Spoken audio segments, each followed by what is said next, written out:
A'udhu billahi minash shaitanir rajim. Bismillahir rahmanir rahim. Assalamu alaikum. This is Mohammad Hashim Zia and you are watching Mathflix by Hashim Zia. बेटा NED के round 2 के इस lecture के अंदर MCQs को discuss कर रहे होंगे। आप तमाम स्टूडेंट्स ने इस चीज को बहुत गौर से नोटिस करा होगा कि राउंड 2 के अंदर मेजॉरिटी दफा राउंड 1 के एमसीक्यूज ही रिपीट हो रहे थे। अगर आपने मेरे 4 फेमस लेक्चर जो मैंने राउंड 1 के सॉल्यूशंस के ऊपर बनाए थे आपने वो लिए तो आपके पेपर में एटलीस्ट 15 से लेके 20 एमसीक्यूज मैथ्स के पोर्शन में यही रिपीट हो रही हैं। मगर कुछ क्वेश्चंस अब राउंड 2 में बड़े डिफिकल्ट आ रहे थे, बच्चों को बड़ा मसला हो रहा था, तो उसी वजह से मैंने ये लेक्चर डिजाइन कर रहा हूं राउंड 2 के ऊपर। तो इस लेक्चर के अंदर 27 के क्वेश्चंस भी होंगे, 26 के भी होंगे, 25 के भी होंगे। I will try my best कि इस लेक्चर को बहुत ज्यादा लेंथी ना किया जाए, इसको थोड़ा पार्ट्स में ब्रेक कर दिया जाए ताकि बच्चे इजीली तमाम कॉन्सेप्ट्स को पिक कर सकें, तमाम कॉन्सेप्ट्स को इजीली पिक कर सकें और वो तमाम क्वेश्चंस जो राउंड 1 में नहीं आए और राउंड 2 में अलग से आ रहे हैं हम उनको स्पेशल टाइम दे सकें। तो आइए बेटा चलते हैं इन क्वेश्चंस की जानिब और इनको सॉल्व करना स्टार्ट करते हैं। सबसे पहले नंबर के ऊपर आपको एक पिक्चर दिख रही होगी। मैंने जानबूझ के इस लेक्चर का स्टार्ट ही इस एमसीक्यू से, इस पिक्चर वाले क्वेश्चन से कर रहा हूं जो कि राउंड 2 में बड़ी दहशत फैला रहा है।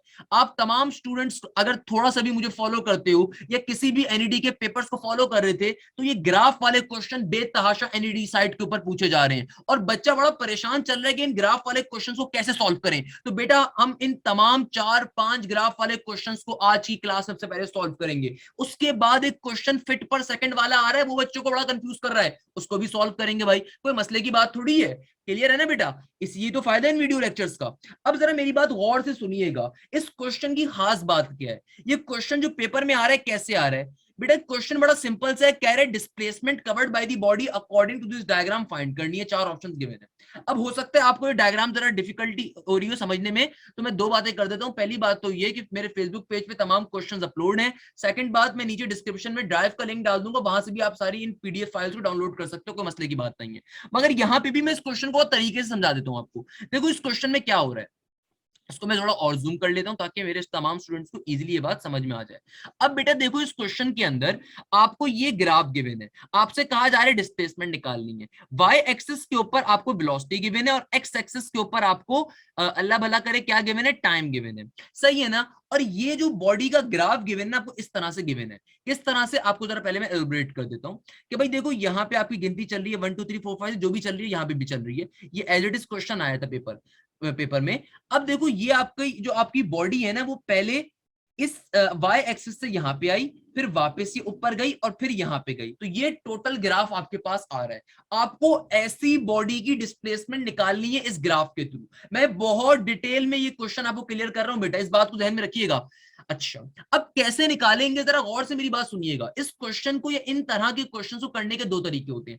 पहला तरीका तो ये होता है एरिया अंडर द कर्व। मैंने इंटीग्रेशन के लेक्चर्स के अंदर एरिया अंडर द कर्व बहुत डिटेल में समझाया हुआ बच्चों, मगर स्टिल हम यहाँ पे area under the curve apply कर नहीं सकते। अच्छा एरिया अंडर द कर्व क्यों अप्लाई करेंगे? देखो वाई एक्सिस पे वेलोसिटी गिवन है, एक्स एक्सिस के ऊपर टाइम गिवन है, तो जाहिर सी बात है इस लाइन के नीचे वाला जो भी, इस लाइन के नीचे वाला जो भी मेरे पास हिस्सा आ रहा होगा, ये वाला हिस्सा, ये वाला हिस्सा, ये वाला हिस्सा, वो जाहिर सी बात है मेरी डिस्प्लेसमेंट होगी, क्योंकि बॉडी एक पर्टिकुलर टाइम के ऊपर वेलोसिटी से चल रही है, तो जाहिर सी बात है मेरी डिस्प्लेसमेंट कवर हो रही है। फिजिक्स का कॉन्सेप्ट अपन मैथ्स में डाला हुआ, कोई मसले की बात नहीं है। हम एग्जामिनर के बाद बताएंगे कि हमें फिजिक्स बहुत अच्छे से आती है, कोई परेशानी की बात नहीं है। अब एक तरीका तो ये कि एरिया अंडर द कर्व, क्योंकि जाहिर सी बात है इस ग्राफ के नीचे वाला जो भी हिस्सा होगा वो मेरा सिंपल तरीके डिस्प्लेसमेंट आ रहा होगा। मगर चूंकि मुझे यहाँ पे इन कर्व्स की इक्वेशंस नहीं गिवन है, तो जाहिर सी बात है area under the curve use नहीं कर सकते उस इंटीग्रेशन के कॉन्सेप्ट को। अब क्या करें? अब फंस गए बेटा? नहीं फंसे, अभी भी बहुत आसान है, अब ज्यादा आसान है। कैसे? भाई देखो कभी भी ये वाले क्वेश्चन तुम्हारे पास आ रहे होंगे, तुम्हारे पास कोई ना कोई शेप बन रही है। अच्छा यहाँ पे लाइनें नहीं डली हुई, लाइनें अभी खुद डालना सिखाऊंगा आपको। आपने क्या करना है, आपने सिंपल तरीके से इस ग्राफ को पार्ट्स में ब्रेक कर देना है। यार देखो मुझे साफ दिख रहा है कि ये वाला जो हिस्सा है ना ये एक ट्राइंगल फॉर्म कर रहा है, तो मैंने यहाँ पे पहले इस लाइन को ब्रेक करके ट्राइंगल ही बना दिया।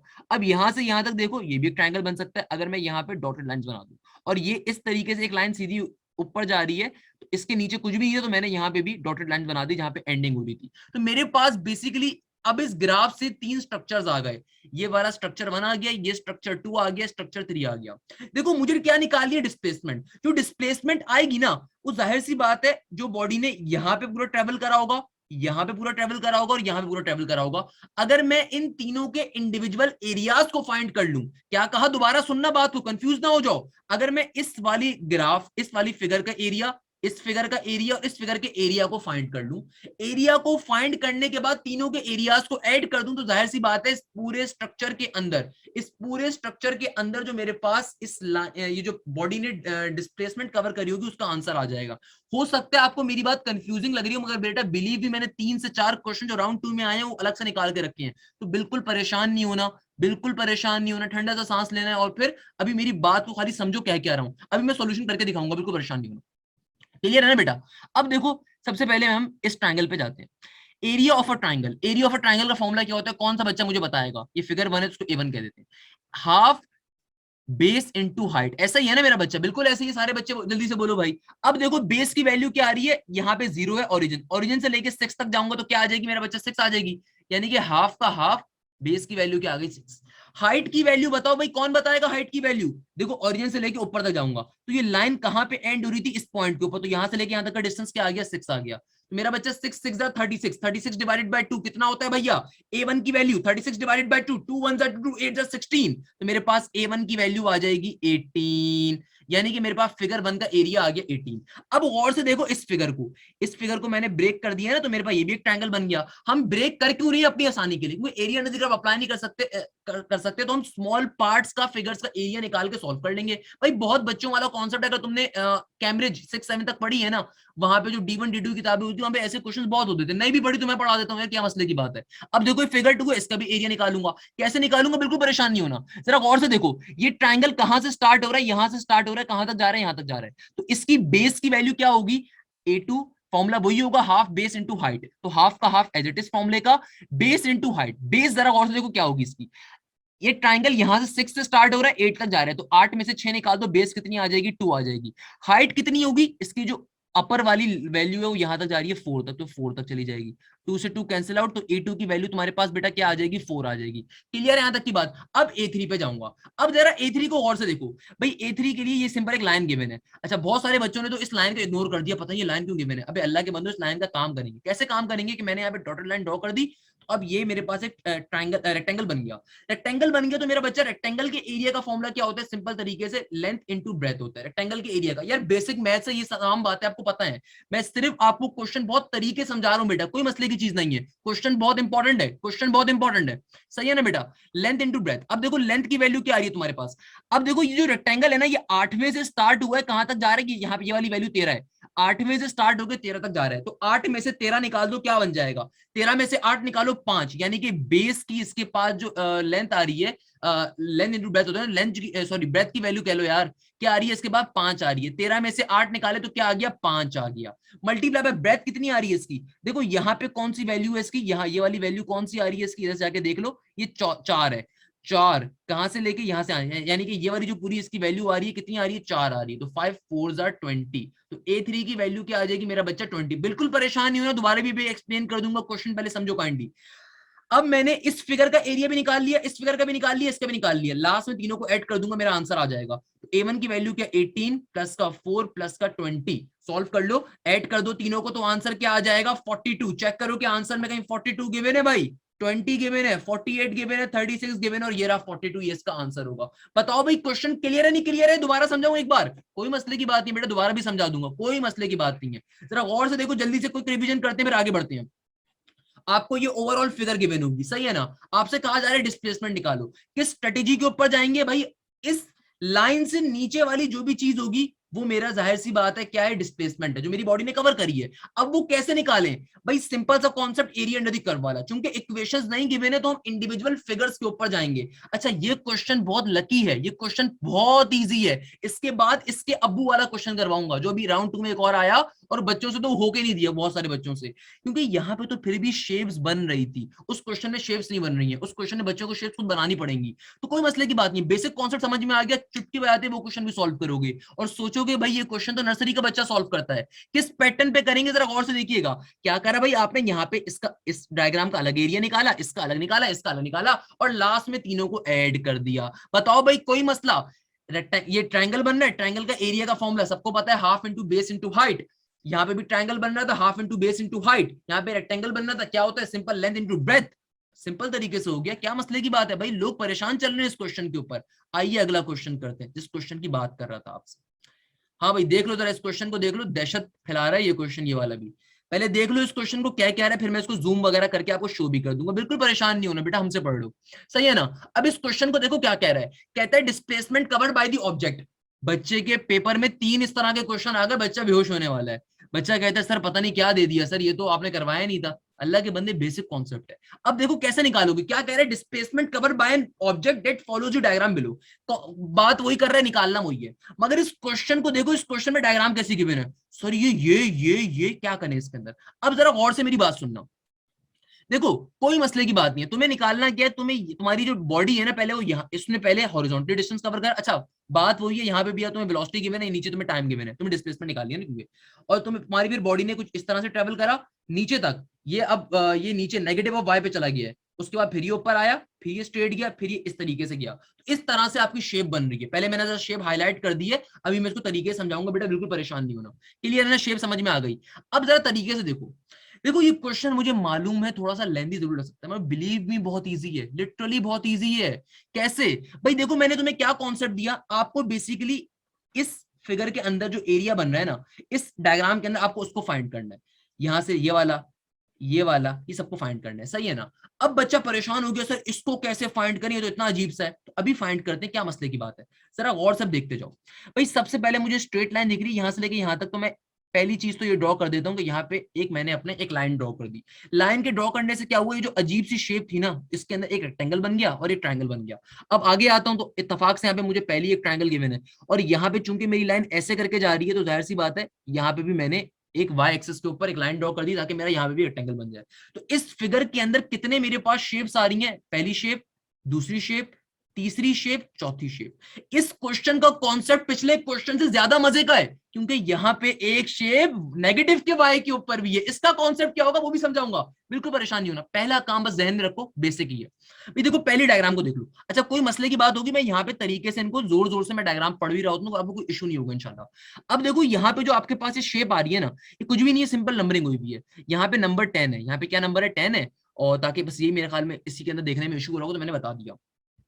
अब देखो सबसे पहले मैं इस शेप का एरिया निकाल लेता हूँ, इसको A1 कह देता हूँ। भाई कैसी शेप बन रही है, ये तो अब बेसिक बात है ना, कैसी शेप बन रही है, रेक्टेंगल बन रहा है। तो मेरा बच्चा रेक्टेंगल का एरिया कैसे निकालोगे, A1 कैसे फाइंड करूंगा, लेंथ इंटू ब्रेथ। देखो ब्रेथ की वैल्यू क्या आ रही है, 1 से लेके 4, यानी कि सॉरी लेंथ की वैल्यू जो कहते हैं उसको, और ब्रेथ की वैल्यू क्या आ जाएगी 1 से लेके 10 तक। तो A1 की वैल्यू क्या आ जाएगी, 4 10 40, यानी कि पहली शेप का मेरे पास एरिया आ गया, वो क्या आ रहा होगा, 40 आ रहा होगा। अब जरा गौर से देखो दूसरी शेप के ऊपर, दूसरी शेप मुझे साफ जगह ट्राइंगल आ रही है, उसको मैंने दूसरी शेप को A2 कह दिया, क्या कह दिया, A2। और ट्राइंगल का एरिया क्या होता है भाई, जिसका जो एरिया है उसको अपना फॉर्मूला यूज करना है, half into base multiply by height. तो मेरा बच्चा क्या बन जाएगा, हाफ का हाफ एज इट इज का एज इट इज। बेस की वैल्यू क्या है, देखो 4 से लेके 8 तक। अल्लाह के वास्ते ये 8 मत लिख देना यहाँ पे, ये थोड़ी सी बेसिक नॉलेज अपने जहन से यूज करो। 4 से लेके 8 तक का मतलब क्या है, ये जो फिगर है ना, ये फिगर देखो 4 से स्टार्ट हो रही है, 8 पे खत्म हो रही है, तो कितना इसकी बेस है, 8 में से 4 निकाल दो, 4 इसकी बेस आ रही है खाली। हाइट क्या आ रही है इसकी, पूरी की पूरी लाइन कहां पे एंड हो रही है, इधर एंड हो रही है, यानी कि 10 पे एंड हो रही है, 10 पे। क्या बन जाएगा, 2 2 4 और 2 10 20, यानी कि A2 का जो एरिया आ रहा है आपके पास, वो क्या आ जाएगा, 20 आ जाएगा। बताओ भाई यहां तक कोई मसला, कोई मसला। अच्छा अब जरा इस चीज को भी देख लो, मैं इसको, ये ऑल दो नेगेटिव के वाई पे बन रहा है फिगर, मगर स्टिल इसको भी अभी देख लेते हैं हम। इसको हमने इस शेप को क्या कहा, A3 कह दिया, क्या कह दिया, A3 कह दिया। अब जरा गौर से देखो, ये वाली जो डायग्राम है ना, इसका मतलब क्या है भाई, तुम्हारी पहली डिस्प्लेसमेंट पॉजिटिव में पूरी आ रही है, क्योंकि पॉजिटिव के एक्सिस के ऊपर है ना, फिर ये नेगेटिव में चली गई। क्या मतलब है, इस चीज को बहुत गौर से देखो, ये बहुत काम का क्वेश्चन है कि यहाँ पे तुम्हारी जो पहले बॉडी थी ना, वो पॉजिटिव के एक्स और वाई के ऊपर, और फिर अचानक से वो नेगेटिव पे चली गई। दैट सिंपली मींस कि यहाँ पे जो मेरा वाई एक्सिस होगा नेगेटिव में लिया जाएगा, बहुत कॉमन सी बात है। तो क्या हो जाएगा मेरा बच्चा, ये सिंपल तरीके से हमारे पास A3, अगेन ये ट्राइंगल फॉर्म कर रहा है, तो ट्राइंगल का एरिया निकालने के लिए half into base into height. तो क्या बन जाएगा मेरा बच्चा, हाफ का half as it is, base की वैल्यू देखो यहाँ पे ये 8 से शुरू हो रही है फिगर, 11 तक जा रही है, तो 8 में से 11 निकाल दो, 8 में से 11 निकाल दो, तुम्हारे पास आंसर आ जाएगा ना मेरा बच्चा, नहीं आएगा क्या, क्या आ रहा है, 8 में से 11 निकालने पे 3 आ रहा है भाई, सिंपल तरीके से क्या आ जाएगा, बेस की वैल्यू 3 आ गई। और ये कितना नीचे है, यहाँ पे पॉइंट माइनस का 5 गिवन है, कितना नीचे है, -5 पे मौजूद है, यानी कि इसकी हाइट कितनी आ रही है, ये हाइट इसकी -5 आ रही है। तो इसको सॉल्व कर लूंगा, सॉल्व करने के ऊपर क्या हो जाएगा, सिंपल तरीके से 5 इंटू 3 माइनस का 15 -15 डिवाइड बाई 2 7 14 14.5 -14.5। अबे कैलकुलेटर की जान छोड़ दो बेटा, बेसिक मैथ्स खुद से भी आनी चाहिए इतनी। तो A3 की वैल्यू क्या हो जाएगी, सॉरी 7.5, नेगेटिव का 7.5 means 2 7 are 14 and then 0.5, yes negative 7.5। Negative का क्यों आया, क्योंकि ये हाइट इसकी नेगेटिव में गिवन थी। और चौथी फिर फिगर क्या आ रही है मेरे पास, ये रेक्टेंगल वाली, तो इसको भी निकाल लोगे मेरा बच्चा। A4 की वैल्यू यहां से क्या आ जाएगी भाई, सिंपल तरीके से एक रेक्टेंगल गिवन है, तो रेक्टेंगल की लेंथ इंटू ब्रेथ कर दोगे। और से देखो यहाँ पे ब्रेथ क्या आ रही है 11 से 12, सॉरी लेंथ क्या आ रही है 11 से 12, क्या आ रही है बेटा 11 से 12, 11 से 12 का मतलब क्या है भाई एक, यानी कि भाई 11 पे फिगर स्टार्ट हो रही है 12 पे एंड हो रही है, तो कितना फिगर की ब्रेथ आ रही है, सिर्फ एक पॉइंट, एक पॉइंट आ गया। अब ब्रेथ क्या आ रही है, इसकी हाइट क्या आ रही है, मतलब वही यार उसको लेंथ कह दो, तो लेंथ कह दो, क्या आ रही है मेरा बच्चा, यहां तक जा रही है, कहां तक जा रही है, यहां तक, ये इसका एंड पॉइंट है, किसके सामने, 6 के सामने, तो 6 के पास जा रही है, तो यानी कि A4 की वैल्यू क्या आ जाएगी, सिंपल 6 आ जाएगी। चलो बेटा तमाम फिगर्स का एरिया आ गया। भाई तमाम फिगर्स का जब एरिया आ गया तो बैठे हुए क्यों हो, सॉल्व कर लेंगे ना, सबको ऐड करवा दूंगा। तो A1 की वैल्यू क्या थी, A1 की वैल्यू आ रही है 40, A2 की वैल्यू क्या आ रही है प्लस का 20, A3 की वैल्यू क्या आ रही है नेगेटिव का 7.5, प्लस के A4 की वैल्यू क्या आ रही है 6। 40 प्लस 20 करूंगा तो 60 बन जाएगा, 60 प्लस 6 करूंगा तो क्या बन जाएगा 66 बन जाएगा, 66 में से 7.5 को माइनस करूंगा क्या हो जाएगा भाई, एक कम 58.5, पॉजिटिव का 58.5, चेक कर लो कहीं पे 58.5 आंसर आ रहा है, ये आ रहा है, तो ऑप्शन बी इसका करेक्ट आंसर होगा। काइंडली लेट मी नो इन क्वेश्चंस में कोई मसला है, ये क्वेश्चन चुटकी बजाते जब सॉल्व होने चाहिए, भाई नर्सरी का बच्चा सॉल्व करता है ये हमारे मुल्क में, क्लियर है ना बच्चा, बताओ भाई क्या मसले की बात है इसके अंदर, सिंपल सी बात है यार, क्या इशू है इसके अंदर, आपने तमाम इंडिविजुअल फिगर्स का इंडिविजुअल एरिया निकालने के बाद ऐड कर देना है, मुझे बताओ भाई कोई मसला मैंने कुछ उसमें कराओ, क्लियर है, क्लियर है, अब लाजमी सॉल्व कर लेना। अच्छा ये क्वेश्चन और आया हुआ बेटा, इसको भी सॉल्व कर लेते हैं, कोई मसले की बात नहीं है, बच्चों की तरह क्वेश्चन सॉल्व होगा। अब जरा और से देखिएगा इस क्वेश्चन को कैसे सॉल्व करेंगे, अगेन सेम पैटर्न है इस क्वेश्चन का, नथिंग डिफरेंट, क्लियर है बच्चों, सेम पैटर्न पे सॉल्व होगा। अच्छा अब ये दो तरह के क्वेश्चन मार्केट में सर्कुलेट कर रहे हैं, एक क्वेश्चन तो ये कि यहाँ पे कुछ ना कुछ वर्डिंग लिखी हुई है, उस वर्डिंग में डायरेक्टली तुमको वेलोसिटी और टाइम की वैल्यूज गिवन है, अगर तो ऐसा क्वेश्चन तुम्हारे पास आता है इसमें डायरेक्टली वेलोसिटी और टाइम गिवन है तुम्हें, तब तो क्या करोगे मेरा बच्चा, सिंपल तरीके से उस वेलोसिटी और टाइम को आपस में मल्टीप्लाई करवा के तुम डायरेक्टली डिस्टेंस कैलकुलेट कर सकते हो। नहीं ना गिवन होने की सूरत के अंदर एक और तरीका है, वो तरीका अभी हम लोगों ने करा कि भाई सिंपल तरीके से, अगर तुम्हारे पास सिंपल कुछ भी लिखा हुआ नहीं आता, सिर्फ ये लिखा हुआ आ रहा है कि भाई इस क्वेश्चन का डिस्प्लेसमेंट निकाल लो या डिस्टेंस निकाल लो, तो अगेन उसको ब्रेक करना मैंने सिखा दिया आपको, कैसे ब्रेक करोगे, देखो एक फिगर इसमें यहां से यहां तक की बनेगी, एक यहां से यहां तक की बनेगी, एक यहां से यहां तक की बनेगी, और एक यहां से यहां तक की बन जाएगी, यानी कि यूं करके एक यहां से यहां तक की बन जाएगी, टोटल इसमें ज्यादा फिगर्स होंगी बेटा उससे, मगर आसान सा क्वेश्चन है, कोई मसले की बात नहीं है। एक फिगर तो पहली इसकी ये वाली बन जाएगी, इसको A1 कह दो, ये A2 होगा, ये A3 होगा, ये A4 होगा और ये A5 होगा। भाई कुछ मुश्किल की बात नहीं है, बहुत आसान सा क्वेश्चन है, मैं तुम्हें मुश्किल वाले क्वेश्चन करवा दी तो बिल्कुल बेसिक है। इस वाली फिगर का एरिया निकाल लूंगा, सिंपल सा मुझे साफ दिख रहा है कहां तक जा रहा है, ये 2 के ऊपर होगा, इस बच्चे ने फिगर बनाने में गलती करी है, मेरे ख्याल में 2 तक होना चाहिए था, इसमें कोई इशू की बात नहीं है।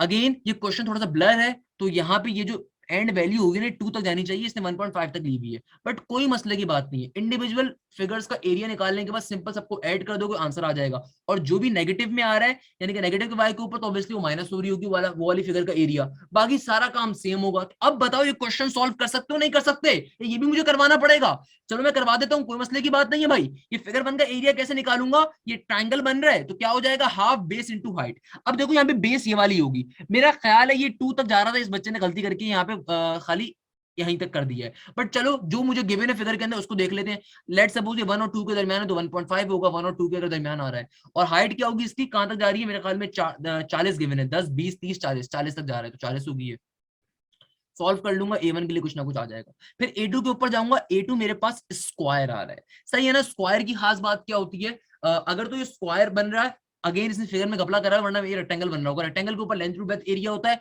और स्क्वायर के ऊपर क्या होता है, कोई भी आप साइड की वैल्यू ले लो, उसी साइड का स्क्वायर ले लो, यानी कि side into side, side into side square का एरिया होता है। तो अगर मेरे पास लेट सपोज स्क्वायर की मैं ये वाली साइड ले लूं, तो यहां से लेकर यहां तक अगर 1.5 है तो 1.5 का स्क्वायर मेरे पास A2 का एरिया आ जाएगा। फिर A3 के ऊपर जाऊंगा, ये रेक्टेंगल बन रहा होगा, अगेन लेंथ टू ब्रेथ कर दूंगा, फिर इस वाले ट्रायंगल का एरिया निकालूंगा, फिर इस वाले ट्रायंगल का निकालूंगा, सबको आपस में ऐड कर दूंगा, आंसर आ जाएगा। अगेन ये जो क्वेश्चन है मेरा बच्चा क्लियर नहीं है, अगर इसकी वैल्यू मुझे क्लियर होती है, डायग्राम में मुझे घपला दिख रहा है, अगर इसकी वैल्यू क्लियर होती है तो ऑब्वियसली मैं इसको भी सॉल्व करवा देता हाथ के हाथ, वरना सिंपल सा क्वेश्चन है, कोई मसले की बात नहीं बेटा। बताओ भाई, कोई मसला?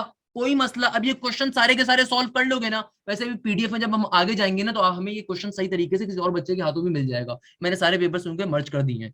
अच्छा भाई ये क्वेश्चन देख लो, इसमें क्या मसला है? अबे ये कौन, इसमें भी बच्चा फंसता है, डिटरमिनेंट निकाल लें, डिटरमिनेंट होगा, इसने गलती करी हुई, डिटरमिनेंट होगा, अबे सिंपल तरीके डिटरमिनेंट लोगे आंसर आ जाएगा बेटा, क्या मसला है इसके अंदर? चलो भाई आगे चलते हैं। अच्छा अगला क्वेश्चन, अच्छा बहुत सारी चीजें रिपीटेड है, तो बेटा मैं रिपीटेड एमसीक्यूज नहीं करवाऊंगा। मेरी लेक्चर 1, लेक्चर 2, लेक्चर 3, लेक्चर 4, ये 5वां लेक्चर है जो मैं एनईडी के पेपर्स को सॉल्व करवा रहा हूँ। 4 लेक्चर्स के तमाम क्वेश्चन रिपीट हो रहे हैं। अच्छा तो बेटा एक और क्वेश्चन जो कल के पेपरों के अंदर और राउंड 2 में बहुत ज्यादा सर्कुलेट कर रहा था, और मैं राउंड 1 के अंदर उसको नहीं करवा सका था, ये क्वेश्चन आपके सामने आपको दिख रहा है। क्या क्वेश्चन है? आपको एक वेक्टर गिवन है ए, जिसकी वैल्यू गिवन है, मैं यहाँ पे लिख देता हूँ, चलो अगर समझ में नहीं आ रहा, वेक्टर ए गिवन है 2i प्लस का जे माइनस का 3k, और वेक्टर बी की वैल्यू आ रही है क्या? i माइनस 2j प्लस का k। सही है ना? आपसे कहा जा रहा है find the magnitude of 5 perpendicular to both A and B. ये क्वेश्चन लिटरली बहुत मजे का है, कह रहे हैं find the magnitude of 5 perpendicular to A and B. इस क्वेश्चन को आप कैसे सॉल्व करेंगे, जरा गौर से बात सुनिएगा बेटा। अच्छा तो बेटा अब इस क्वेश्चन को सॉल्व कैसे करेंगे? देखो ये जो लाइन लिखी हुई है, लाइन $1,000,000 की इस क्वेश्चन के अंदर, मगर बच्चा पिक नहीं कर पाता। भाई क्या कह रहा है? Find the magnitude of 5 perpendicular to both A and B, यानी कि 5 perpendicular to both A and B आपने ये फाइंड करना है। अब बच्चा कंफ्यूज है कैसे सॉल्व करेंगे। अबे भाई ये क्वेश्चन घुमा के तुम्हें दिया हुआ, बाकी कुछ भी नहीं है, बाकी बिल्कुल बच्चों वाला क्वेश्चन है। Find the magnitude of 5 perpendicular to A and B. भाई सबसे पहले जो चीज समझ आ रही है उसको फाइंड कर लो, perpendicular of A and B find कर लो।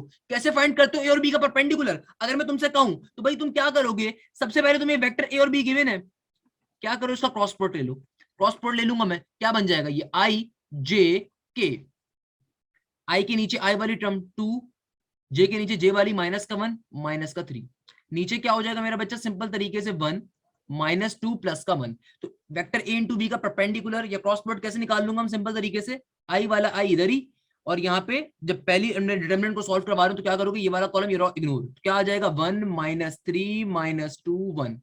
फिर अगली वाली चीज, अगली पहली रॉ की सेकंड एलिमेंट को लूंगा तो वो रॉ वो कॉलम इग्नोर, तो माइनस जे 2 माइनस 3 1 1, फिर प्लस का के, फिर क्या हो जाएगा? 2 1 1 माइनस 2। सिंपल तरीके से सॉल्व करवा दूंगा, मेरा बच्चा क्या बन रहा होगा? आइए थोड़ा सा नीचे कर लेता हूं इसको मैं।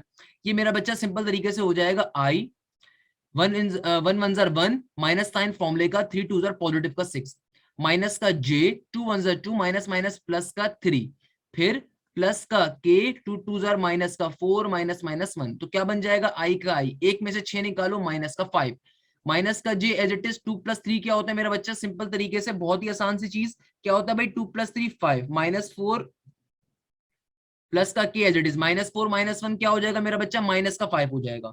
तो मेरा बेटा ये क्या बन जाएगा? ये बन जाएगा माइनस का 5 आई माइनस का 5 जे माइनस का 5 के। सिंपल तरीके से वैल्यू आ गई किसकी? ए इंटू बी के क्रॉस प्रोडक्ट की, या फिर ए इंटू बी के परपेंडिकुलर की। अभी हमारा क्वेश्चन सॉल्व नहीं हुआ मेरा बच्चा, अब क्या करेंगे? देखो परपेंडिकुलर निकालने का तरीका क्या होता है, ऑलवेज रिमेंबर दिस थिंग, कि आप सिंपल तरीके से क्रॉस प्रोडक्ट करो और उसी को उसके मैग्नीट्यूड से डिवाइड करवा दो। तो अगर मुझे इसका मैग्नीट्यूड लेना है तो कैसे लेंगे भाई मैग्नीट्यूड? बहुत तरीका आपको समझाया हुआ है, सिंपल तरीके से रूट के अंदर आई वाली चीज का स्क्वायर, तो माइनस के 5 का स्क्वायर क्या होगा? पॉजिटिव का 25, फिर माइनस के जे का स्क्वायर क्या हो जाएगा? माइनस के 5 का स्क्वायर अगेन 25, फिर माइनस के यानी कि फिर पॉजिटिव का 25। तो जाहिर सी बात है मेरा बच्चा ये क्या बन जाएगा?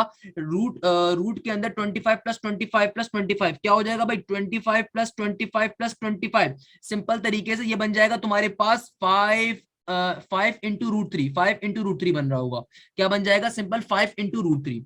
अब गौर से सुनिएगा, अगर मैं ए इंटू बी का परपेंडिकुलर का, यानी कि आंसर क्या आ गया मेरे पास? ए इंटू बी के परपेंडिकुलर का भी आंसर क्या आया? ये आ गया नेगेटिव का। अगर ऊपर वाली पूरी टर्म में से मैं माइनस का 5 कॉमन ले लूं तो क्या आ गया, माइनस का 5 आई प्लस जे प्लस का के, और डिवाइडेड बाय इसका मैग्नीट्यूड क्या आया, सिंपल 5√3। ऊपर वाले 5 से नीचे वाला 5 क्या हो जाएगा मेरा बच्चा, कैंसिल आउट। तो ये क्या बन गया, ये सिंपल तरीके से a इंटू बी के परपेंडिकुलर का, a इंटू बी के परपेंडिकुलर का आंसर क्या आ गया, आई प्लस नेगेटिव का आई प्लस जे प्लस का के डिवाइडेड बाय √3। अब क्वेश्चन के ऊपर वापस आओ, क्वेश्चन क्या कह रहा है, क्वेश्चन तुमसे कह रहा था magnitude of 5 perpendicular to both A and B, यानी कि अब जो इस 5 का अब इसका काम आएगा। बच्चा पहली परेशान है कि 5 को क्या करना है, भाई सबसे पहला काम तुम ए और बी का परपेंडिकुलर निकाल लोगे। कैसे निकालोगे, जो क्रॉस प्रोडक्ट निकाला उसी को उसके मैग्नीट्यूड से डिवाइड करवा दोगे तो ए और बी का परपेंडिकुलर आ जाएगा। अब क्वेश्चन कह रहा है कि 5 इंटू ए और बी का परपेंडिकुलर, यानी कि जो भी तुम्हारे पास ए और बी के परपेंडिकुलर का आंसर आया उसको 5 से मल्टीप्लाई करवा दो तो आंसर आ जाएगा।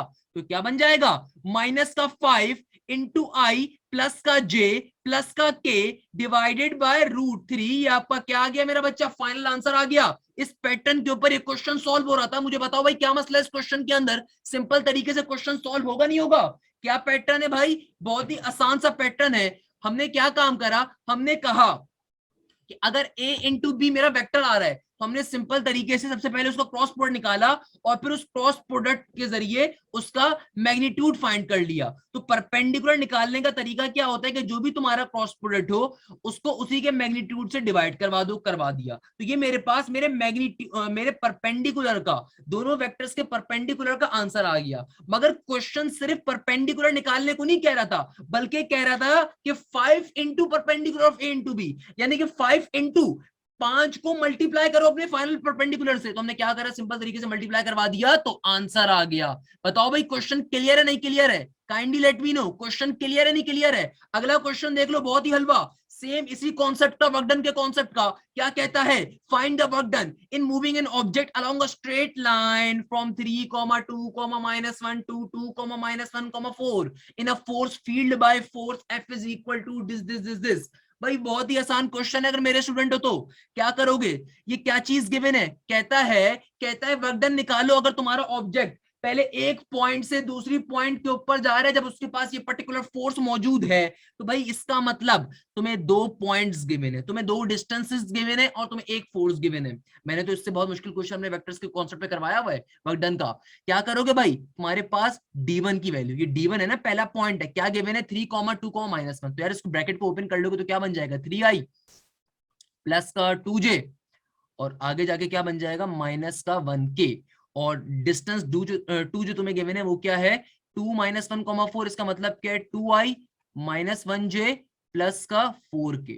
अब तुम क्या निकालोगे, सबसे पहले तो अपना डेल्टा डी यहां से निकालोगे। भाई जाहिर सी बात है ना, चेंज इन डिस्प्लेसमेंट निकालोगे, अभी डेल्टा डी निकालोगे ताकि तुम अपना सिंपल वर्डन का फॉर्मुला अप्लाई कर सको। वर्डन का फॉर्मुला क्या होता है, फोर्स इंटू डिस्प्लेसमेंट, क्योंकि यहाँ पे 2 डी गिवन है तो सिंपल तरीके से d2 - d1 पहले कर दोगे। भाई सिंपल सा कॉन्सेप्ट है, इसको मैं नहीं सॉल्व करवाऊंगा, नर्सरी क्लास के बच्चे भी शर्माएगा इस क्वेश्चन को सॉल्व करते हुए अपने हाथ से, तुम करोगे। तो बेटा क्या करोगे, सिंपल तरीके से इनको d2 - d1 कर दोगे। d2 - d1 कैसे करोगे भाई, d2 की पहले वैल्यूज लिख दो, 2i माइनस का 1j प्लस का 4k, फिर माइनस का साइन लगाओगे, यहाँ पे क्या बन जाएगा, 3i प्लस का 2j माइनस का 1k। अच्छा बहुत सारे फनकार के बच्चे होते हैं, अगेन मेरी आदत है अल्हम्दुलिल्लाह, जहां अगर मैं किसी अपने इंस्टीट्यूट में पढ़ा रहा हूँ या अपने ऑनलाइन बैचेस में पढ़ा रहा हूँ या अपने यूट्यूब पे लेक्चर दे रहा हूँ, मैं इन फनकारों के ऊपर डिस्कस करता हूँ। क्योंकि मेरे नजदीक बच्चा गलती इसलिए नहीं करता कि उसे चीजें नहीं आती, बच्चा इसलिए गलती करता है कि ओवर कॉन्फिडेंस के अंदर मारा जाता है। बहुत सारे फनकार के बच्चे क्या करेंगे यहाँ पे कि सर ये इतनी इतनी आप स्टेप्स में क्यों कर रहे हैं, सर आपको मैथ्स नहीं आती, हम तो डायरेक्टली कर लेंगे। ये d2 माइनस, डायरेक्टली इसको 2 में से 3 को माइनस करवाऊंगा, माइनस का 1 ही आ जाएगा, इससे इसको करवाऊंगा आंसर आ जाएगा डायरेक्टली, इससे इसको करवाऊंगा डायरेक्टली आंसर आ जाएगा। सर हम तो डायरेक्टली कर लेते हैं, सर आप डायरेक्टली नहीं करते ऐसा लगता है आप। अबे अल्लाह के बंदे इंसान बनो और तरीके से स्टेप पास करो। उसके पीछे रीजन ये है कि मुझे भी पता है बेटा एप्टीट्यूड के अंदर स्टेप्स इतने काउंट नहीं होते, बट अब स्टेप्स अपने लिए करो, अपने मार्क्स स्कोर करने के लिए। मेजोरिटी अवाम इस तरीके से करती है तभी अपना पेपर गलत करके आती है, ब्लंडर करके आती है, बाद में बैठ के भी रोती है हमारे नंबर कम आ गए। यार इंसानों की तरह स्टेप्स को फॉलो करो, क्योंकि जब आप फनकारी के ऊपर जाते हो ना आपके नंबर कटते हैं। तो 2i क्या बन जाएगा, माइनस का 1j प्लस का 4k, और जो ब्रैकेट ओपन होगा तो क्या बन जाएगा, माइनस का 3, साइन चेंज होंगे, साइन चेंज करने का किसी को पता ही नहीं होता कुछ कभी भी।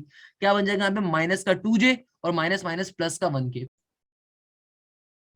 दैट वाज द रीजन कि यार मैं आपको मना कर रहा था कि भाई आप इस तरीके से डायरेक्टली काइंडली इनको कभी भी जो है ना सबट्रैक्ट मत करवाया करें। आप एक गलती जल्दी से रफ वर्क में करें, इससे करने से साइन, बहुत दफा बच्चों की मेजॉरिटी गलती साइन कन्वर्जन होती है। याद रखिएगा मैथ्स के अंदर मैं हमेशा 99.9% बच्चों की जो गलतियां पकड़ता हूं वो ये वाली ब्लंडर्स होते हैं छोटे छोटे, ये साइन की गलतियां। ये जो क्लास 4 या क्लास 5 के बच्चे भी सही कर लेगा, वो गलती हमारा इंटर का बच्चा करता है। खैर हो गई, चले आगे बढ़ते हैं। हाँ भाई क्लियर है ये वाला क्वेश्चन? अब कोई मसला? सिंपल तरीके से यहाँ पे डेल्टा डी की वैल्यू आएगी, उसको सिंपल तरीके से फोर्स के साथ आप उसका डॉट प्रोडक्ट ले लोगे, आपके वर्डन का आंसर आ जाएगा।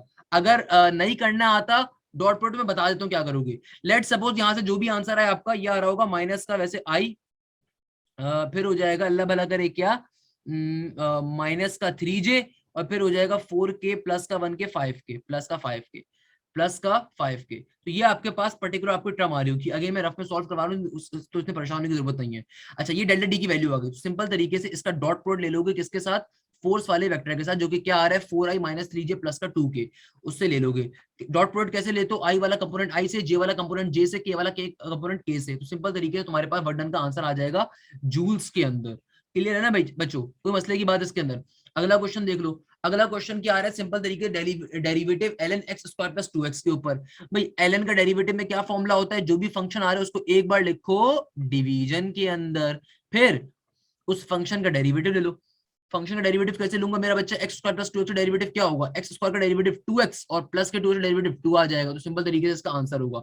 अगला क्वेश्चन अगेन बहुत ही मजे का, देखो वेक्टर्स का क्वेश्चन आए हैं इस पेपर के अंदर पूरे के पूरे। क्या क्वेश्चन है बेटा? क्या कह रहा है? Find the projection of the vector of a into B. Let suppose ये आपका वेक्टर a आ रहा है और ये आपका वेक्टर b आ रहा है। क्या कह रहा है? Projection of vector a into B निकालो। अगेन अल्हम्दुलिल्लाह अगर मेरे स्टूडेंट हो, मुझसे मैथ्स पढ़ी है, तो मैंने तमाम चीजें आपको बहुत डिटेल में सिखाई हुई है बेटा। a इंटू बी वेक्टर की प्रोजेक्शन कैसे निकालोगे? देखो जरा गौर से बात देखना।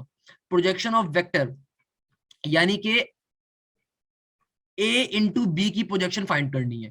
देखो किसके ऊपर फाइंड करने को कह रहा है? a से लेके b तक की प्रोजेक्शन फाइंड करने को कह रहा है, ऐसा ही है ना? तो ऊपर क्या आता है? a और b का डॉट प्रोडक्ट, a और b का डॉट प्रोडक्ट। नीचे क्या आएगा? जिसके ऊपर प्रोजेक्शन जा रही है, यानी कि दो वेक्टर्स की प्रोजेक्शन हो रही है ना, तो a से लेके किस पे जा रही है? b पे जा रही है। तो जिसके ऊपर जा रही है ना उसका मैग्नीट्यूड नीचे आता है। तो सिंपल सा फॉर्मूला बन गया आपके पास, a इंटू बी का ऊपर डॉट प्रोडक्ट लोगे डिवाइडेड बाय वेक्टर b का मैग्नीट्यूड, आंसर आ जाएगा तुम्हारे पास प्रोजेक्शन ऑफ द वेक्टर का। बच्चों वाली चीज sine theta divide by cot and cos theta, यार ये बेसिक चीज है। क्या करोगे भाई? यहाँ पे सिंपल तरीके से साइन और कॉस को चेंज मत करवा देना अल्लाह के वास्ते। कॉट थीटा को ओपन कर दो। कॉट थीटा कैसे ओपन होगा? Sine theta cot theta. Cot theta का फॉर्मूला क्या होता है? दो फॉर्मुला होते हैं, एक होता है sine divide by cos. Simple तरीके से यहाँ पे ओपन कर दो, sorry cos divide by sine होता है।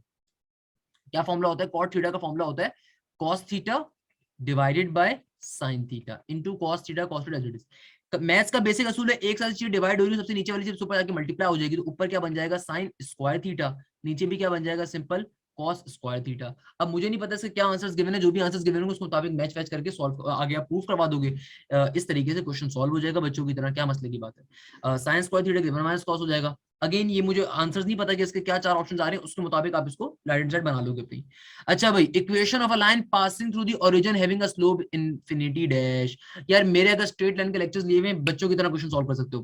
कह रहा है कि भाई equation of a line find करनी है ओरिजिन से अगर पास कर रही है, कोई मसले की बात नहीं है। अरे बहुत ही हलवा क्वेश्चन है। क्या कह रहा है? इक्वेशन ऑफ अ लाइन बताओ अगर वो ओरिजिन से पास कर रही है। तुम्हें पॉइंट की वैल्यू दे दी ओरिजिन और स्लोप की वैल्यू दे दी, यानी कि उस लाइन का स्लोप क्या? इन्फिनिटी। बहुत ही बच्चों वाला क्वेश्चन है। यानी कि तुम्हें x1 y1 की वैल्यू दे दी, बिल्कुल दे दी। इक्वेशन ऑफ लाइन का फॉर्मूला क्या होता है मेरा बच्चा? सिंपल सा फॉर्मूला होता है। क्या होता है भाई? y माइनस का y1 equal to m into x minus का x1। जरा गौर से मेरी बात सुनना, गौर से भाई। देखो y माइनस y1 की वैल्यू क्या हो जाएगी? 0 हो जाएगी। m की वैल्यू क्या गिवन है? इन्फिनिटी। इन्फिनिटी किसके बराबर होता है? 1 डिवाइड बाय 0 के। x माइनस का x1 की वैल्यू भी 0 आ गई। देखो ये 0 यहाँ पे डिवाइड हो रहा है, वहां पे आके पूरी टर्म्स को क्या कर देगा? फिनिश कर देगा, खत्म हो जाएंगी। तो फाइनली इस क्वेश्चन का आंसर क्या होगा? x is equal to 0। क्या कह रहा है क्वेश्चन? दोबारा पढ़ लो। Equation of a line passing through the origin having the slope infinity, having the slope infinity. कैसे सॉल्व करोगे? तुम्हारे सामने चुटकी बजाते हुए सॉल्व किया है। क्लियर है ना बच्चों? आपने भी ऐसे ही सॉल्व करना है इंशाल्लाह। ये फिजिक्स वगैरह गिवन है, इसको आप ड्राइव से देख लोगे इंशाल्लाह, कोई मसले की बात नहीं है। अच्छा बेटा एक और क्वेश्चन देखो तो जल्दी से। ये क्वेश्चन भी बहुत ज्यादा पेपर में आ रहा है, बहुत बच्चे कंफ्यूज चल रहे हैं। अबे मैं समझने से कासिर हूं, क्यों इतना कंफ्यूज चल रहे हो भाई? क्या जरूरत है इतना पैनिक होने की? ये क्वेश्चन मैंने लास्ट के लेक्चर्स में भी करवाया था। मैंने राउंड वन के जो 4 लेक्चर्स आए उसमें इतने क्वेश्चन सॉल्व करवाए, मुझे खुद भी याद नहीं है मैंने किस वीडियो में कौन सा करवाया है। इस क्वेश्चन में हम क्या करेंगे? इस क्वेश्चन में देखो मुझे एफ जेड की इक्वेशन गिवन है। इस क्वेश्चन में मुझे एफ जेड की इक्वेशन गिवन है और मुझसे कहा जा रहा है बताओ एफ जेड ने जो इंक्रीज करा फ्रॉम 7 to 8। अब बच्चा परेशान हो गया, ऑल्दो मैंने एक क्वेश्चन अपने राउंड 1 की लेक्चर्स में सॉल्व करवाया है बेटा, अगेन एप्लीकेशन डेरिवेटिव के टॉपिक में भी सॉल्व करवाया इसको बहुत डिटेल में, बट स्टिल बच्चा घबरी चल रहा है, परेशान चल रहा है। कोई मसले की बात नहीं है, आपको एक इक्वेशन गिवन है एफ जेड की, क्या कह रहा है, F Z is equal to root के अंदर जेड स्क्वायर प्लस का 8z, सही है ना, मुझे ये इक्वेशन गिवन है। मुझसे कहा जा रहा है कि मेरा जो फंक्शन है ये इंक्रीज करता है 7 to 8 के ऊपर, इसका क्या मतलब है, परेशान ना हो। सबसे पहले आपको एप्लीकेशन ऑफ डेरिवेटिव के अप्रोक्सीमेशन का एक फॉर्मूला मालूम होना चाहिए। ये फॉर्मूला क्या होता है, इस फॉर्मूले को पहले जहन में बिठा लिया, फिर आगे चलते हैं। Change in y with respect to change in x is approximately equal to dy by dx। ये स्टैंडर्ड फॉर्मूला होता है, कभी भी अप्रोक्सीमेट आ रहा हो। हमें इस क्वेश्चन में बेसिकली यही चेंज निकालना है, हमें चेंज निकालना है डेल्टा z का। इस क्वेश्चन में फाइंड क्या करना है, हमें बेसिकली डेल्टा z कैलकुलेट करना है, आई एम सो सॉरी, हमें डेल्टा y कैलकुलेट करना है। इस क्वेश्चन में बेसिकली हमें क्या फाइंड करना है, डेल्टा y कैलकुलेट करना है। सर डेल्टा y कैसे पता चला आपको, अभी बताता हूं मैं आपको। अब देखिए आपको ये एफ जेड की रिस्पेक्ट से इक्वेशन गिवन है जिसके अंदर वेरिएबल मेरा z आ रहा है। तो लेट सपोज मेरे पास ये फंक्शन इनटू z की जो इक्वेशन आ रही है, इस एफ जेड को मैं y कह देता हूं, मैं इस एफ जेड को क्या कह देता हूं, y कह देता हूं। भाई एफ जेड क्या है, मेरी रेंज है ना, यानी कि जिसके रिस्पेक्ट से मुझे फंक्शन गिवन है, तो यानी कि मैं इसको आसान जबान में कह देता हूं कि y is equal to, equation मुझे गिवन है root Z square plus 8z, ताकि आप कंफ्यूज ना हो जाओ, क्योंकि एक जाहिर सी बात है यहाँ पे एक अलग फंक्शन होगा, यहाँ पे एक अलग फंक्शन होगा, बहुत नॉर्मल सी बात है। तो ये मुझे एक यहाँ पे जो डिनोशन के लिए चीज गिवन है, इसको मैं y कह देता हूँ एफ जेड से रिमूव करके, ताकि आप परेशान ना हो। और राइट साइड पे मुझे गिवन है जेड स्क्वायर प्लस 8z। अब देखो क्वेश्चन क्या कह रहा है, क्वेश्चन कह रहा है how much does the F Z increases, how much does it increase, यानी कि कितना चेंज आ रहा है, तो यानी कि मुझे डेल्टा वाई कैलकुलेट करना है। अब ये जो 7 to 8 गिवन है, यानी कि मुझे गिवन है how much does F Z increases as to goes from 7 to 8, यानी कि मुझे डेल्टा जेड की वैल्यू गिवन है कि वो 7 से 8 पे गई है, यानी कि z1 की जो इनिशियल वैल्यू है वो 7 है, z2 की जो इनिशियल वैल्यू है 8 है। तो डेल्टा z की वैल्यू क्या हो जाएगी, 8 में से 7 निकाल दो 1 बनेगी, क्या बनेगी, डेल्टा z की वैल्यू 1 बनेगी। अब इस इक्वेशन को जरा थोड़ा सा मैं चेंज करता हूं, तो क्या बन जाएगा, चेंज करूंगा तो जाहिर सी बात है मेरा बच्चा बन जाएगा delta y with respect to, यहाँ पे मुझे किसके रिस्पेक्ट से क्वेश्चन गिवन है, z के रिस्पेक्ट, यहाँ पे क्या आ जाएगा, delta z approximately equal to, यहाँ पे जब जाहिर सी बात है मैं डेरिवेटिव लूंगा इस पूरी चीज के ऊपर, यहाँ पे डेरिवेटिव लूंगा तो क्या हो जाएगा, dy विद रिस्पेक्ट टू, किसके रिस्पेक्ट से लूंगा, मुझे अंदर वेरिएबल क्या गिवन है, z का, तो क्या हो जाएगा dz। अब देखो डेल्टा y मुझे कैलकुलेट करना है, ये वाली चीज, डेल्टा z की वैल्यू क्या गिवन है, 1 गिवन है, तो डेल्टा y डिवाइडेड बाय 1।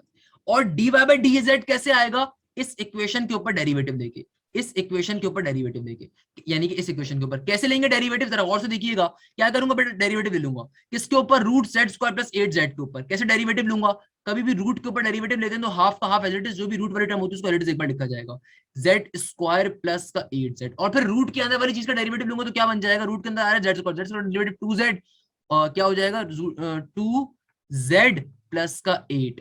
अब ये मेरे पास dy बाय dz की वैल्यू आ गई, ये मेरे पास dy बाय dz की वैल्यू आ गई, मगर सर यहाँ पे तो z अभी भी मौजूद है, तो बेटा देखो तुम्हें यही चीज जानबूझ के गिवन थी, डेल्टा z का मतलब क्या है, z1 z2, तो z1 की वैल्यू क्या आ रही है 7, तो यहाँ पे हर जगह जहां z आ रहा है मैं 7 डाल दूंगा, क्योंकि z1 की वैल्यू क्या है 7 है इनिशियल वैल्यू, तो क्या बन जाएगा 1 डिवाइडेड बाय 2, रूट के अंदर 7 का स्क्वायर 49 प्लस का 8 इंटू 7, ऊपर क्या हो जाएगा 2 इंटू जेड प्लस का 8, क्या बन जाएगा भाई 7 2 जार 14, 14 प्लस 8 कितना हो जाएगा मेरा बच्चा 22, सही है ना बेटा। नीचे क्या हो जाएगा, नीचे सिंपल तरीके से हो जाएगा 2 49 प्लस 8 7 जार 8 इंटू 7 आपके पास सिंपल तरीके से 56, और 56 प्लस आप कर दो 49, कितना हो जाएगा 56 प्लस 49, आई गेस ये होना चाहिए 105। अब सिंपल तरीके में डिवाइड करवा दो, 22 डिवाइडेड बाय 2 इंटू रूट 105, तो आपके पास आंसर आ जाएगा 1.07 समथिंग, ये आपके पास बहरहाल आंसर आ रहा होगा dy बाय dz का, तो इसको यहाँ पर उठा के पुट कर दो 1.07 को, इसको करोगे 1 से मल्टीप्लाई करोगे आपके पास डेल्टा y की वैल्यू आ जाएगी फाइनली, जो कि 1.007 करके कुछ आ रही होगी, तो ऑप्शन नंबर बी हमारा करेक्ट आंसर होगा। इस तरीके से बताओ भाई क्वेश्चन क्लियर है नहीं क्लियर है, मुझे लगता है कि भाई किसी को ब्लंडर ना हो गया क्वेश्चन के अंदर। अगेन बेटा ये क्वेश्चन मैंने पहले भी सॉल्व करवाया हुआ है, बच्चे से परेशान चल रहे थे, मैं दोबारा इसलिए सॉल्व करवा दिया। इसमें कुछ भी मुश्किल नहीं है, मैं दोबारा रिपीट कर देता हूँ जल्दी से, अगर किसी भी बच्चे को इश्यू हो रहा है, ताकि तमाम स्टूडेंट को समझ में आ जाए। देखो बेटा आपको क्वेश्चन के अंदर एक इक्वेशन गिवन है, क्या गिवन है, इक्वेशन गिवन है। सिंपल तरीके से भाई एफ जेड की जगह पे आपने यहाँ पे वाई लिख दिया ताकि आप इजी रहो, और ये आपको वाई के रिस्पेक्ट से मिल गई, Y is equal to root Z square plus 8z। ये फॉर्मुला होता है हमारे पास अप्रोक्सीमेशन का, एक्स की रिस्पेक्ट से होता है, मगर चूंकि यहाँ पे वेरिएबल मुझे जेड गिवन है तो मैंने जेड के इसके ऊपर कन्वर्ट कर दिया। कैसे कन्वर्ट कर दिया, delta y divided by delta z approximately equal to d Y by D z. अब d Y by D z कैसे निकालूंगा बेटा, इस इक्वेशन के ऊपर डेरिवेटिव लूंगा, जाहिर सी बात है इस इक्वेशन में डेरिवेटिव लूंगा किसकी रिस्पेक्ट से, जेड की रिस्पेक्ट से, तो क्या बन जाएगा D Y by D Z. मेरे पास फाइनली ये वैल्यू आ गई जब मैंने इस इक्वेशन के ऊपर डेरिवेटिव लिया। ये रही 2z प्लस का 8, ये आ गई मेरे पास वो पर्टिकुलर चीज। अच्छा अब क्या काम करा सिंपल तरीके से, अब यहाँ पे चूंकि जेड जेड आ रहा था और मुझे यहाँ पे कोई ना कोई आंसर निकालना था न्यूमेरिक फॉर्म में, तो हमें यहाँ पे तभी ये वैल्यू गिवन है कि मेरी जो पर्टिकुलर डेल्टा जेड की वैल्यू है वो क्या है, पहले 7 थी फिर 8 हो गई, तो 7 पहले यानी कि इनिशियल वैल्यू है z1, 8 मेरे पास फाइनल वैल्यू आ रही है z2। यहाँ पे जहां जहां सिंपल z आ रहा था मैंने वहां पे z1 की वैल्यू को पुट कर दूंगा, सिंपल तरीके से मेरा आंसर आ जाएगा। किसका आ जाएगा, dy बाय dz का, इसको यहाँ पे पुट करूंगा, डेल्टा z की वैल्यू पुट करी, आंसर आ गया डेल्टा y का। इसमें कुछ भी परेशान होने की जरूरत नहीं है बेटा, मैंने ये टॉपिक बहुत डिटेल में समझाया हुआ है, मेरी चैप्टर नंबर 5 एप्लीकेशन डेरिवेटिव की प्लेलिस्ट में जाइएगा, वहां पे आपको अप्रोक्सीमेशन वाले सारे क्वेश्चंस मिल जाएंगे। अगर किसी बच्चे को एक्स्ट्रा लेवल पे जाकर इसको समझना है, जाहिर सी बात है एनईटी के टेस्ट में जो गुजारा कर लो, मगर बाद में इसको तरीके से कवर जरूर कर लिएगा, बहुत इंपॉर्टेंट टॉपिक है ये। आगे चलते हैं, आगे क्या कह रहा है।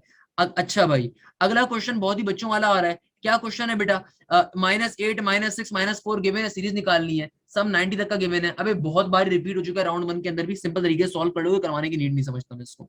अगला question, limit x approaches to 0, cot x की वैल्यू गिवन है डिवाइड बाय cot 2x। भाई इस क्वेश्चन को कैसे करोगे, ये अच्छा क्वेश्चन है, अगेन बहुत बेसिक क्वेश्चन है, बिल्कुल परेशान होने की जरूरत नहीं है। डायरेक्टली अगर तुम वैल्यूज में पुट कर दोगे ना तुम्हारा आंसर 0 आ जाएगा, जाहिर सी बात है। क्यों 0 आ जाएगा, क्योंकि कॉट क्या होता है, कॉट होता है 1 बाय टेंजन, और 1 बाय टेंजन जाहिर सी बात है टेंजन 0 हमेशा 0 होता है, तो ऑब्वियसली आंसर खराब हो जाएगा। इसको करने का आसान तरीका क्या है, एल हॉपिटल रूल, ऊपर वाली चीज का डेरिवेटिव अलग ले लोगे, नीचे वाली टर्म का डेरिवेटिव अलग ले लोगे। और मेरे तमाम स्टूडेंट्स, मुझे यकीन है उन सबको कॉट का डेरिवेटिव लेने का तरीका पता है भाई।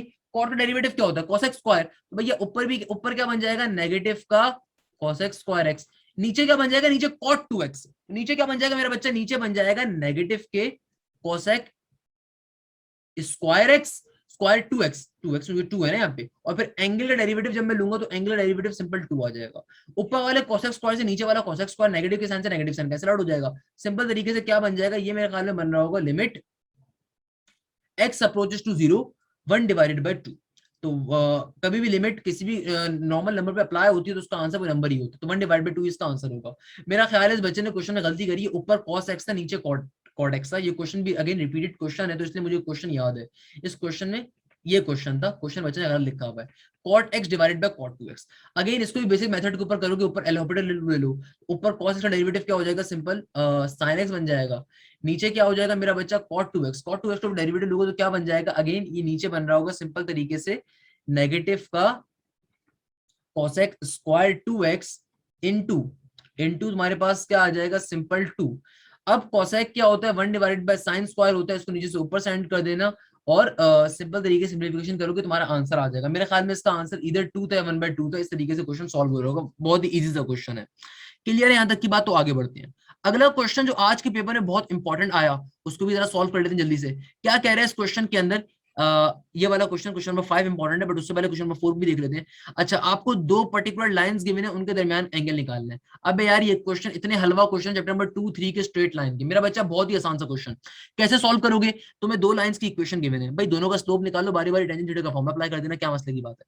तुम्हें पहली लाइन गिवन है, इसका स्लोप निकाल लोगे। अच्छा बहुत सारे बच्चे स्लोप निकालने परेशान है, मेरा बेटा मैंने स्लोप निकालना कभी भी एक तुम्हारे पास लीनियर इक्वेशन हो उसका स्लोप निकालने का तरीका भी सिखाया हुआ है, तुम्हारे पास कभी भी क्वाड्रेटिक या उससे हायर पावर की इक्वेशन आ जाए उसका स्लोप निकालने की भी शॉर्ट ट्रिक मैंने सिखाई भी है। ये दोनों इक्वेशन लीनियर आ रही है, सिंपल तरीके से इस लाइन का स्लोप निकाल लूंगा। क्या फॉर्मूला होता है, m is equal to negative का a बाय b, तो नेगेटिव का a क्या हो जाएगा मेरे पास, सिंपल तरीके से नेगेटिव का 3 डिवाइडेड बाय b, a क्या x का कोफिशिएंट, b क्या y का कोफिशिएंट जो कि माइनस का 2 हो जाएगा। मेरे पास m1 की वैल्यू क्या आ जाएगी, सिंपल तरीके से 3 डिवाइडेड बाय 2। सिंपल तरीके से सेम काम करूंगा यहाँ के लिए भी, क्या बन जाएगा भाई, m2 का स्लोप आ जाएगा, क्या आ रहा होगा मेरा बच्चा, m2 का स्लोप नेगेटिव का a बाय b, जो कि ऑब्वियसली होगा मेरे पास नेगेटिव का 2 डिवाइडेड बाई 3, तो मेरे पास m2 का स्लोप भी आ जाएगा। इस तरीके से मेरे पास दोनों लाइंस के स्लोप आ जाएंगे। तो फाइनली फॉर्मुला अप्लाई कर दूंगा। क्या फॉर्मुला होता है दो लाइंस के दरमियान की एंगल फाइंड करने के लिए? Tangent theta is equal to m2 minus का m1 divided by 1 plus m1 m2। तमाम वैल्यूज को पुट करो, जो भी आंसर है टेंजेंट को वहां सेंड कर देना, टेंजेंट इनवर्स बन जाएगा, तो एंगल की वैल्यू आ जाएगी। भाई बहुत ही सिंपल सा क्वेश्चन है, मेरे ख्याल में बच्चे बच्चे सॉल्व करते। बेटा आज के हमारे लेक्चर का सबसे इंपॉर्टेंट क्वेश्चन जो आपको सामने दिख रहा है, अगेन ग्राफ वाले क्वेश्चन और ये वाले वो क्वेश्चन जो बेटा आज के पेपर में बहुत ज्यादा रिपीट हुए, कल के पेपर में राउंड 2 में बहुत ज्यादा रिपीट हुए, तो आपने इन क्वेश्चनों को खास तौर पे देखना है। इस बच्चे ने क्वेश्चन यहाँ पे गलत लिखा हुआ है, तो इसको हम आगे चल के मैं डिस्कस करता हूँ, क्योंकि यहाँ पे मैंने आगे इसको तरीके से लिखवाया हुआ है। तो बेटा आज के लेक्चर का सबसे ज्यादा एक और इंपॉर्टेंट क्वेश्चन कि मुझे क्या गिवन है, सिंपल तरीके से मेरे पास a x square plus b x plus c करके इक्वेशन गिवन है। मुझे क्वेश्चन में कहा जा रहा है कि आपके पास एक इक्वेशन है जिसकी वैल्यू है F X is equal to A x square plus का बी एक्स प्लस का सी। आपसे कहा जाता है कि बताओ एफ इंटू वन अगर 3 के ऊपर है और एफ इंटू नेगेटिव वन जब 3 के ऊपर है, तो बताओ ए प्लस सी की वैल्यू क्या होगी। अब देखिए क्वेश्चन लिटरली बहुत मजे का है। आपने क्या करना है, आपको देखो ओरिजिनल एक इक्वेशन गिवन है जो कि ये रही। आपको ओरिजिनली एक इक्वेशन गिवन है एफ एक्स की, आपको दो ये वैल्यूज गिवन है, यानी कि दो बारी बारी डिफरेंट कंडीशंस गिवन है। लेट सपोज पहली कंडीशन को आप देख लें, ये क्या है, F into one equal to 3। आपको पहले एक चीज क्लियर होनी चाहिए कि बेटा इस चीज का मतलब क्या है, इस चीज का मतलब क्या है। इस चीज का मतलब ये है कि फंक्शन में जहां जहां आपका इनपुट आ रहा है वहां पे क्या दोगे, वन दे दोगे, और जहां पे तुम्हारा ओरिजिनली ये एफ एक्स मौजूद है वहां पे क्या आएगा, 3 आएगा। सर कैसे, क्या मतलब आपकी बात का, क्या अपनी बात को एक्सप्लेन करेंगे आप? बिल्कुल करूंगा मेरा बच्चा। क्या कहा, इस एफ इंटू वन का मतलब क्या है कि जहां जहां इस फंक्शन में ये इनपुट एक्स आ रहा है वहां पे वन डाल दो, तो क्या बन जाएगा, जरा और से देखिएगा। ये बन जाएगा F into one equal to A x square, X में जब वन डालूंगा तो ऑब्वियसली वो ए ही रहेगा, प्लस का बी इंटू वन बी रहेगा, प्लस का सी। अब जाहिर सी बात है एफ इंटू वन की अपनी वैल्यू क्या गिवन है, 3, तो यहाँ पे क्या आ जाएगा, 3 is equal to a plus b plus c. मेरे पास पहली इक्वेशन आ गई। अब जरा और से देखिए दूसरी कंडीशन क्या गिवन है, F into negative one equal to 3, यानी कि इसका मतलब क्या है कि जहां जहां फंक्शन में एक्स आ रहा है नेगेटिव वन का, वहां जहां जहां फंक्शन में एक्स आ रहा है वहां पे नेगेटिव वन डाल दो। क्या बन जाएगा मेरा बच्चा, ये बन जाएगा F into negative one equal to A X का स्क्वायर। एक्स के अंदर जब नेगेटिव वन पुट करूंगा तो नेगेटिव वन का स्क्वायर क्या हो जाएगा, पॉजिटिव का स्क्वायर ही। मगर आगे क्या आ रहा है, प्लस का बी एक्स। अब यहाँ पे अब एक्स की वैल्यू नेगेटिव वन पुट करूंगा तो क्या बन जाएगा बेटा, नेगेटिव का बी बन जाएगा, प्लस का सी एज इट इज। और एफ इंटू नेगेटिव वन की अपनी वैल्यू क्या है, 3 है, तो यहाँ पे भी 3 आ जाएगा। तो क्या बन गया, 3 is equal to A minus का बी प्लस का सी। दूसरी इक्वेशन आ गई। अब क्या काम करेंगे, इक्वेशन नंबर 1 को इक्वेशन नंबर 2 में मैं सिंपल तरीके से ऐड करवा देता हूं। तो क्या बन जाएगा बेटा, लेफ्ट हैंड साइड पे ऐड होगी, राइट हैंड साइड पे, 3 प्लस 3 क्या हो जाएगा, 6। और यहाँ पे क्या हो जाएगा, सिंपल तरीके से इनको दोनों को आपस में ऐड करवा दूंगा तो ए प्लस ए क्या हो जाएगा, 2a, प्लस का b माइनस का b कैंसिल आउट हो जाएगा, तो प्लस सी क्या हो जाएगा, 2c। इन दोनों में से क्या चीज कॉमन आ रही है, 2 कॉमन आ रहा है, तो यहाँ पे मल्टी 2 कॉमन आ रहा है तो इसको बाहर निकाल देता हूं, तो क्या बन जाएगा, सिंपल a प्लस सी। ये 2 यहाँ पे मल्टीप्लाई हो रहा है, वहां पे क्या हो जाएगा, डिवाइड, तो आपके पास a प्लस सी की वैल्यू क्या आ जाएगी मेरा बच्चा, 3 आ जाएगी। ये क्वेश्चन भी सॉल्व हो गया। अगला क्वेश्चन देख लीजिए, अगला क्वेश्चन बहुत ही मजे का है। क्या कहता है, find the equation of the ellipse, find the equation of the ellipse if the at the if the end of the minor axis is. सही है भाई, कोई मसले की बात नहीं है। आपको इक्वेशन ऑफ द इलिप्स निकालनी है जिसका माइनर एक्सिस आपको क्या गिवन है, प्लस माइनस 3,0। सही है। आपको equation of sorry end of the minor axis given है। End of minor axis, minor axis का पॉइंट का मतलब क्या है, आपको plus minus B comma zero की वैल्यू गिवन है। इसका मतलब क्या है, आपको plus minus B comma zero की वैल्यू गिवन है। तो आपके पास क्या वैल्यू आ रही है, plus minus B comma zero की, प्लस माइनस 3,0। और आपको आगे इक्वेशन ऑफ डायरेक्ट्रिक्स भी गिवन है। इक्वेशन ऑफ डायरेक्ट्रिक्स भाई क्या गिवन है, जल्दी से मुझे कौन सा बच्चा बताएगा, ये चीज गिवन है। इक्वेशन ऑफ डायरेक्ट्रिक्स का अपना ओरिजिनल फॉर्मूला क्या होता है बेटा, बहुत ही आसान सा होता है। क्या होता है भाई, y is equal two plus minus का a डिवाइडेड बाई ई होता है। ऐसा ही है ना बेटा, बिल्कुल ऐसा ही है सर जी। अब देखो आपको यहां से b की वैल्यू एक तो मिल गई है ना, b की वैल्यू क्या आ गई है, प्लस माइनस का 3। और यहां से आपके पास इक्वेशन ऑफ डायरेक्ट्रिक्स आ जाएगी। क्या है भाई, y इज इक्वल टू, ये 7 यहाँ पे मल्टीप्लाई हो रहा है, हमें पूरी तरह से डिवाइड हो जाएगा, तो क्या बन जाएगा, 16 इंटू रूट 7 डिवाइडेड बाय 7। तो आपके पास ये इक्वेशन आ गई। इन दोनों को अगर मैं आपस में कंपेयर करवा दूं तो मेरे पास a की वैल्यू अलग हो जाएगी, e की वैल्यू वैसे अलग हो सकती है। अगर इसको आसान जबान में और ज्यादा कन्वर्ट कर लेते हैं, किस तरीके से कि भाई देखो मेरे पास यहाँ पे से आ रही है, अल्लाह भला करे, इसको अगर मैं दोनों इक्वेशंस को आपस में कंपेयर करवा दूं तो क्या बन जाएगा, a divided by e equal to 16 into root 7 divided by 7। भाई ये क्या काम कर रहा हूँ, मुझे इक्वेशन ऑफ डायरेक्ट्रिक्स गिवन है, ओरिजिनली इक्वेशन ऑफ डायरेक्ट्रिक्स का फॉर्मूला ये होता है, दोनों को आपस में कंपेयर करवा दिया, ये e यहाँ पे डिवाइड हो रहा है, वहां पे क्या हो जाएगा, मल्टीप्लाई। तो क्या बन गया 16 रूट 7 डिवाइडेड बाई 7 इंटू ई। इस तरीके से मैंने a की समहाउ वैल्यू निकाल ली। अब मुझे ये बात पता है, मुझे फॉर्मुलाज कुछ गिवन होते हैं, तो आइए उन फॉर्मुलाज पे चल लेता हूँ मैं। भाई मेरे पास एक फॉर्मूला होता है, यार इसको मैं ई की फॉर्म में, चलो सही है, कोई मसले की बात नहीं। मेरे पास फॉर्मूला होता है B square is equal to A square into 1 minus का ई स्क्वायर। ऐसा ही है ना बेटा, बिल्कुल ऐसा ही है। अब जरा गौर से देखिएगा, मेरे पास b की वैल्यू क्या आ रही है, प्लस माइनस, तो b का स्क्वायर क्या हो जाएगा, सिंपल 9 हो जाएगा। यहाँ पे क्या है, ए स्क्वायर, मुझे a की वैल्यू पूरी की पूरी ये गिवन है, यहाँ पे पुट कर देता हूँ। क्या बन जाएगा, सिंपल तरीके से बन जाएगा 16 root 7 divided by 7 by whole square into 1 minus का ई स्क्वायर। ये स्क्वायर 16 पे भी जाएगा, क्या बन जाएगा 9 इंटू सिंपल तरीके 16 का स्क्वायर, रूट 7 पे जाएगा तो रूट कैंसिल आउट हो जाएगा, 7 का स्क्वायर क्या होता है 49 होता है, ब्रैकेट में 1 माइनस ई का स्क्वायर एज इट इज का एज इट इज। भाई इसको फर्दर सॉल्व कर लो, क्या हो जाएगा 9 इज इक्वल टू 16 का स्क्वायर, क्या हो जाएगा 16 का square divided by 49 into 7। Simple तरीके से यहाँ पे इस पूरी टर्म को सॉल्व कर लो, सिंप्लीफाई कर लो, तो ये तुम्हारे पास आ जाएगा 256 डिवाइडेड बाय 7। ब्रैकेट में क्या है, सिंपल 1 माइनस का ई स्क्वायर, तमाम वैल्यूज को दूसरे शिफ्ट कर दो, 7 9 जार, सिंपल तरीके से आपके पास आंसर आ जाएगा। क्या हो जाएगा बेटा, 7 9 जार, सिंपल तरीके से आपके पास 63 डिवाइडेड बाय 256, और ये 1 यहाँ पे इक्वल टू के बाद 1 माइनस का ई स्क्वायर, इट इज का इट इज, माइनस का साइन को वहां से एंड कर दो, ई स्क्वायर की वैल्यू आ जाएगी मेरा बच्चा, e square is equal to 1 minus का 63 डिवाइडेड बाय 256। सॉल्व करोगे ई की वैल्यू आ जाएगी, जब बी भी आ जाएगा ई भी आ जाएगा, तो फिर फाइनली तुम्हारे पास इस ई की वैल्यू को उठा के यहाँ पुट करोगे, तुम्हारे पास ए की वैल्यू आ जाएगी, और फाइनली तुम्हारा क्वेश्चन सॉल्व हो जाएगा। तो क्या हो जाएगा भाई, 1 माइनस का 63 डिवाइडेड बाय 256, कुछ ना कुछ आंसर आ रहा होगा, उसका रूट ले लेना, वो मेरे ख्याल में कुछ ना कुछ वैल्यू आ जाएगी, 0.86 आई गेस आ रही होगी, उसको यहाँ पे उठा के पुट करोगे ई के अंदर, तुम्हारे पास ए की वैल्यू आ जाएगी। जब ए का आंसर आ जाएगा और बी का आंसर आ जाएगा, तो डायरेक्टली तुम्हारे पास सिंपल तरीके से क्वेश्चन सॉल्व हो जाएगा। बच्चों वाला क्वेश्चन है बेटा, कोई मसले की चीज नहीं है, बच्चे बच्चे सॉल्व करते हैं ऐसे क्वेश्चंस को। जो ए की वैल्यू आ रही होगी 5 पॉइंट समथिंग कुछ आ रही होगी, वैसे क्लियर है यहाँ तक की बात, तो फिर आगे बढ़ते हैं। अच्छा, अगला क्वेश्चन गिवन है, sir find the equation of rectangular hyperbola foci is plus minus 2,0। Again ये क्वेश्चन भी रिपीटेड वन है, ये क्वेश्चन कोई नया नहीं है भाई, मैंने तमाम ये चीजें बेटा आप लोगों को करवाई भी हैं। क्या कह रहा है, find the equation rectangular hyperbola. देखो रेक्टेंगुलर हाइपरबोला की खास बात क्या होती है, अगर मैं आप लोगों से पूछूं, अब बहुत सारे बच्चे कंफ्यूज हो जाएंगे, सर रेक्टेंगुलर हाइपरबोला क्या है सर। अरे भाई रेक्टेंगुलर हाइपरबोला एक ऐसा हाइपरबोला होता है जिसकी खास बात ये होती है कि उसके अंदर हमेशा एसेंट्रिसिटी की वैल्यू क्या होती है, √2, और हमेशा ए और बी आपस में बराबर होते हैं। अब देखो फोसाई की वैल्यू तुम्हें क्वेश्चन में दे दी गई क्या, प्लस माइनस 2,0, यानी कि सी की वैल्यू तुम्हारे पास आ गई है 2। अब मुझे क्वेश्चन देख के वैसे ही पता चल रहा है कि एक्सेस ओरिजिन के ऊपर है, प्लस में खाली जो ट्रांसफर एक्सेस है वो एक्स का है, साफ दिख रहा है यार मुझे तमाम बातें। अब मुझे इसकी इक्वेशन फाइंड करनी है, गेस इक्वेशन कैसे फाइंड करेंगे। अब परेशान हो गया बच्चा, सर पता नहीं कैसे फाइंड करनी है, क्या करनी है। अबे अल्लाह के बंदे, सारा डेटा तुम्हें दे दिया।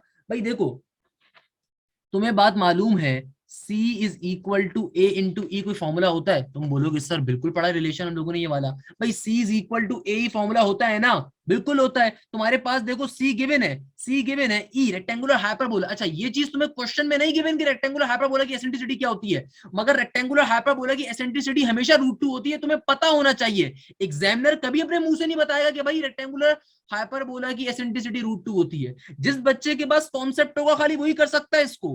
तो C की वैल्यू 2 आ गई, A का A as it is, E की वैल्यू क्या होगी √2, ये √2 यहाँ पे डिवाइड हो रहा है, मल्टीप्लाई हो जाएगा, तो A की वैल्यू क्या आ जाएगी 2/√2। तो भैया जो वैल्यू A की होगी वही वैल्यू B की होगी, सिंपल तरीके से उठा के इक्वेशन में पुट कर देना, आंसर आ जाएगा तुम्हारा। बताओ भाई इससे हलवा चीज कोई हो सकती है दुनिया के अंदर, नहीं हो सकती। अच्छा ये वाला एक क्वेश्चन था, बच्चे परेशान चल रहे थे, अगेन मैंने इसको लेक्चर के ऊपर समझा दिया, वही बात कर रहे हैं, factor magnitude 5 perpendicular A into B वाली बात, ये वाला क्वेश्चन मैं पहले आप लोगों को बेटा क्लियर कर चुका हूँ, बाकी सारी चीजें मैंने पहले समझाई हुई हैं। अच्छा अगला क्वेश्चन क्या कह रहा है उसको भी देख लेते हैं भाई। The term independent of x, मेरा बेटा ये वाला क्वेश्चन भी बहुत दफा क्लियर किया हुआ है, आसान सा क्वेश्चन है, थोड़ा सा जूम कर देता हूँ ताकि तमाम स्टूडेंट्स को, तमाम बच्चों को नजर में आ जाए। क्या कह रहे हैं इस क्वेश्चन के अंदर, आपको सिंपल तरीके से एक इक्वेशन गिवन है, सॉरी एक वैल्यू गिवन है, x² माइनस का 2 divided bye x² whole power में आ रहा है 12। अब आपसे कहा जाता है कि भैया आपसे क्या कहा जा रहा है, बताओ टर्म इंडिपेंडेंट ऑफ एक्स। बेटा इस क्वेश्चन को करने के दो तरीके हैं। चैप्टर नंबर 8 के अंदर मैंने आपको टर्म इंडिपेंडेंट ऑफ एक्स की शॉर्ट ट्रिक सिखाई भी है। कभी भी टर्म इंडिपेंडेंट ऑफ एक्स का क्वेश्चन आए, आर निकालने के लिए शॉर्ट फॉर्मूले को यूज कर दो। क्या शॉर्ट ट्रिक बताई, R is equal to N A divided by A plus B. N का मतलब पावर, यहाँ पे पावर क्या आ रही है 12 इंटू ए का मतलब जो भी इंटरनल वाली फर्स्ट टर्म है उसमें जो एक्स आ रहा है उसकी इनर पावर, यहाँ पे ए यानी कि ये है, बी यानी कि इसकी पावर, तो क्या आ रही है वो 2 आ रही है, 2 का 2। नीचे क्या है ए प्लस बी, यानी कि इंटरनल जो टर्म्स है उसके अंदर एक्स की जो पावर आ रही है, इस यहाँ पे एक्स की पावर ए है, इस वाले सेकंड टर्म के एक्स की पावर क्या होती है बी, तो क्या बन जाएगा ए प्लस बी, यानी कि 2 + 2 क्या हो जाएगा 4 हो जाएगा। 12 2 24 24 डिवाइड बाय 4, सिंपल तरीके से आंसर आर की वैल्यू आ जाएगी तुम्हारे पास। इसको करने का एक और तरीका क्या है कि तो जर्नल मेथड जो आप अपने इंटरमीडिएट साइड पे करते हो उससे भी इस क्वेश्चन को सॉल्व कर सकते हो। कुछ जगहें ऐसी होती है जहां पे ये शॉर्ट ट्रिक काम नहीं करती, वहां पे ओरिजिनल मेथड पे भी आ सकते हो। ओरिजिनल मेथड कुछ भी नहीं है, फॉर्मुला अप्लाई कर दो T R plus 1 n combination r यानी कि 12 combination r equal to a की वैल्यू क्या आ रही है एक्स स्क्वायर पावर 12 माइनस का आर, देन बी यानी कि नेगेटिव का 2 डिवाइडेड बाय एक्स स्क्वायर की पावर में आर। अगर दूसरा मेथड ओरिजिनल मेथड करना चाहते हो उसके अंदर आपको पहले इस इक्वेशन के अंदर सिर्फ एक एक्स की फॉर्म में क्वेश्चन कन्वर्ट करना होगा, तो क्या बन जाएगा 12 कॉम्बिनेशन आर, यहाँ पे क्या बन जाएगा मेरा बच्चा, पावर को सिंप्लीफाई करवाऊंगा तो 12 2 24 माइनस का 2r, और यहाँ पे क्या बन जाएगा, पावर दोनों तरफ चली जाएगी, -2 की पावर आर बी और x की पावर 2r बी। इस वैल्यू को नीचे से ऊपर शिफ्ट कर दो तो क्या बन जाएगा 12 कॉम्बिनेशन r, ये क्या बन जाएगा x की पावर 24 माइनस का 2r इंटू एक्स की पावर नेगेटिव का 2r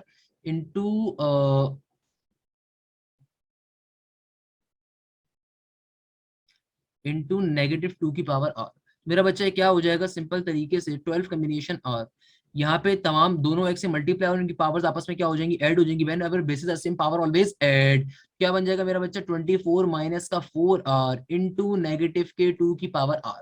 अब ये फाइनली अपनी एक ओरिजिनल स्टेट के अंदर आ गया। इस स्टेट में सबसे पहले कन्वर्ट करोगे। कभी भी अगर तुम्हारे पास ये वाला फॉर्मूला यूज नहीं हो रहा होगा या तुम्हें लग रहा हो कि तुम्हारे आंसर में गड़बड़ हो रही है, तो तुम सबसे पहले काम क्या करोगे, फॉर्मूले के अंदर तमाम वैल्यूज को पुट करवा के इक्वेशन को सिंप्लीफाई करवा लोगे। ये काम मैंने क्या करा है, मैंने सिर्फ अपने क्वेश्चन को सिंप्लीफाई करवा के एक एक्स की फॉर्म में लेकर आ गया। जब एक एक्स की फॉर्म में लेकर आ गया तो फिर क्या करूंगा, अब इस एक्स को क्या बन गया, एक्स की पावर 24 माइनस का 4r, इसको कंपेयर करवा दूंगा किसके साथ, जो भी टर्म मुझे फाइंड करनी है। यहाँ पे क्या फाइंड करना है, टर्म इंडिपेंडेंट ऑफ एक्स यानी कि एक्स की पावर 0 के साथ। तो क्या बन जाएगा मेरा बच्चा, whenever bases are same equal to के आमने सामने, तो पावर्स को आपस में इक्वेट करवा देते हैं। तो क्या हो जाएगा 24 माइनस का 4r equal to 0, 24 equal to 4r, 4 multiply divide हो जाएगा तो r की वैल्यू क्या हो जाएगी 4 6 24, 6 हो जाएगी।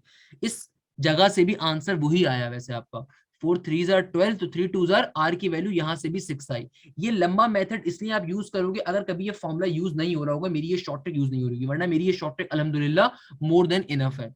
क्लियर है बच्चों, बाकी सारे क्वेश्चन रिपीटेड है। अच्छा ये क्वेश्चन देख लो, ये क्वेश्चन पहले भी बहुत दफा आ चुका है, अगेन ये क्वेश्चन गलत आ रहा है बेटा आप लोगों के पास। इस क्वेश्चन का आंसर नेगेटिव का 8 है, बट यहाँ पे गिवन नहीं है। इसको गूगल पे डाल के चेक कर लो, बेशक तुम्हारे पास जो आंसर आएगा नेगेटिव का 8 आएगा। इस क्वेश्चन में यहाँ पे नेगेटिव का साइन होना चाहिए था, नहीं गिवन, इस क्वेश्चन में ब्लंडर है कोई। तो -8 इसकी वैल्यू है, जो भी आए ना इसको वैसे पुट कर देना। ये क्वेश्चन मेरी शीट्स में गिवन है भाई, if a into G into H respectively, तो बताओ भाई arithmetic mean, geometric mean, harmonic mean, A and B के दरमियान। भाई इस क्वेश्चन में क्या कह रहा है, कहता है अगर तुम्हारे पास एक a है, एक g है और एक h है, ये तीनों आपस में अर्थमेटिक, ज्योमेट्रिक और हार्मोनिक है, तो बताओ इनमें से कौन सी चीज प्रूव हो सकती है। ऑप्शन बी करेक्ट होगा। क्यों ऑप्शन बी करेक्ट होगा, देखो बीच में क्या आ रहा है, ज्योमेट्रिक मीन आ रहा है और ये इसकी एक्सट्रीम वैल्यूज है। ज्योमेट्रिक मीन का फॉर्मूला क्या होता है, g is equal to root A B, A and B are the extreme value, जो कि यहाँ पे ये ए और एच है। अब ये क्या कह रहा है कि अगर मैं इस ए और बी की जगह पे ए और एच पुट कर दूं, क्या बन जाएगा, ए इंटू एच बन जाएगा। क्वेश्चन का आंसर क्या दे रहा है, जी स्क्वायर, तो जी स्क्वायर करने के ऊपर ऑब्वियसली रूट कैंसिल आउट हो जाएगा, तो आंसर क्या होगा, खाली ये वाली कंडीशन प्रूव होती है, g square is equal to a h वाली। अगेन सिंपल लिमिट अप्लाई करने वाला क्वेश्चन आ रहा है बेटा। ये क्वेश्चन लिमिट्स को जो मैंने फ्रैक्शन बेस्ड क्वेश्चंस करवाए थे उसमें मौजूद है। सिंपल तरीके से शॉर्ट ट्रिक मैंने आपको उसकी बताई भी है। हाईएस्ट पावर का कोफिशिएंट चेक करना है। हाईएस्ट पावर का कोफिशिएंट पूरे क्वेश्चन में क्या है, यहाँ पे 3 एक्स पावर क्यूब, सबसे highest term x power cube आ रही है, तो नीचे उसका कोफिशिएंट क्या होगा 1, ऊपर वो टर्म एग्जिस्ट नहीं करती तो ऊपर क्या होगा 0, तो इसका आंसर क्या होगा 0 से करेक्ट आंसर होगा। अच्छा एक और क्वेश्चन, अगेन ये वाला क्वेश्चन भी आज के लेक्चर का बहुत इंपॉर्टेंट क्वेश्चन है। अच्छा तो बेटा हमारी आज की क्लास का लास्ट का एक बहुत बहुत बहुत इंपॉर्टेंट क्वेश्चन, इंशाल्लाह बस इसके बाद एक आध क्वेश्चन और होगा, उसके ऊपर इस लेक्चर को एंड करेंगे। ऑल्दो अभी हमारे पास कुछ क्वेश्चंस होंगे जिनके ऊपर इंशाल्लाह लेक्चर नंबर 2 में डिजाइन कर रहा हूँ बाद में। बहरहाल आज की क्लास का एक और बहुत ज्यादा इंपॉर्टेंट क्वेश्चन, एक ऐसा क्वेश्चन जिसको देखने के बाद काफी सारे बच्चे रोने लग गए या फिर मुझे बाद में आके बता रहे हैं सर पता नहीं सर क्या आया था, सर समझ में नहीं आया क्वेश्चन के अंदर। तो बेटा ये वो मैंने मेहनत से बड़ा निकाला वो क्वेश्चन है मेरा। क्या कहता है, how fast is the area of the square increasing at the instant when the sides are 4 metre per long, when the sides are 4 feet long, sorry, if the side increases at the rate of 1.5 feet per minute। अब जरा question को बहुत गौर से समझिएगा, question क्या कह रहा है। आपसे कहा जा रहा है एरिया ऑफ द स्क्वायर कितनी फास्टली इंक्रीज कर रहा है, यानी कि भाई मेरे पास एक स्क्वायर है, इस स्क्वायर का एरिया कितनी रैपिडली अपने आप को चेंज कर रहा है। जाहिर सी बात है एरिया अपने आप को जो चेंज कर रहा होगा रिस्पेक्ट टू टाइम कर रहा होगा, यानी कि हमें dA/dt अदर वर्ड्स कैलकुलेट करना कहीं ना कहीं। आगे मुझसे क्या कहता है, आगे मुझसे कह रहा है increasing at the instant when the sides are 4 feet long, यानी कि मुझे उस स्क्वायर के एक साइड की वैल्यू गिवन है। ये बात तमाम स्टूडेंट्स को पता होगी, एक स्क्वायर के तमाम साइड्स इक्वल होती हैं, तो लेट्स सपोज हमें उन साइड्स की वैल्यूज गिवन है, x की वैल्यू गिवन है 4। आगे क्या कहता है, आगे कहता है if the side increases at the rate of 1.5 feet पर मिनट, कहता है कि अगर स्क्वायर की जो ये साइड्स है ना ये कितने रेट के ऊपर इंक्रीज कर रही है, चेंज कर रही है अपने आप को, चेंज करने का मतलब रिस्पेक्ट टू टाइम कितने अरसे में कर रही है 1.5 फीट पर मिनट के ऊपर। अच्छा फीट का मतलब क्या होता है लेंथ, मिनट का मतलब टाइम होता है, यानी कि ये क्या हमें गिवन है, ये मुझे गिवन है बेसिकली dx/dt की वैल्यू जो कि कितनी गिवन है 1.5 गिवन है।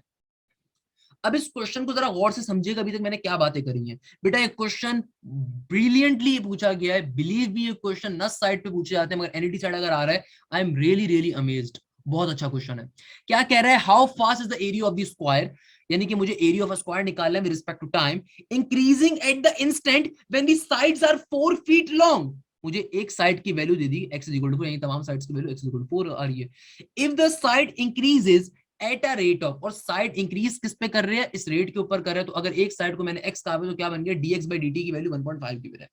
अब जरा गौर से एक छोटी सी बात सुनिएगा, अगर मुझे निकालना है इस क्वेश्चन के अंदर एरिया निकालना है जो कि टाइम की रिस्पेक्ट से चेंज कर रहा है, तो क्या मैं इस बात को ये कह सकता हूं, क्या मैं इस बात को सोचिएगा कह सकता हूं कि भाई मेरे पास जो एरिया होगा विद रिस्पेक्ट टू टाइम किसके बराबर होगा, साइड्स के अंदर जो चेंज आ रहा है, साइड्स के अंदर यानी कि एक स्क्वायर की जो साइड्स के अंदर चेंज आ रहा है, अगर मैं उसको मल्टीप्लाई करवा दूं एरिया में जो चेंज आ रहा है विद रिस्पेक्ट टू साइड के।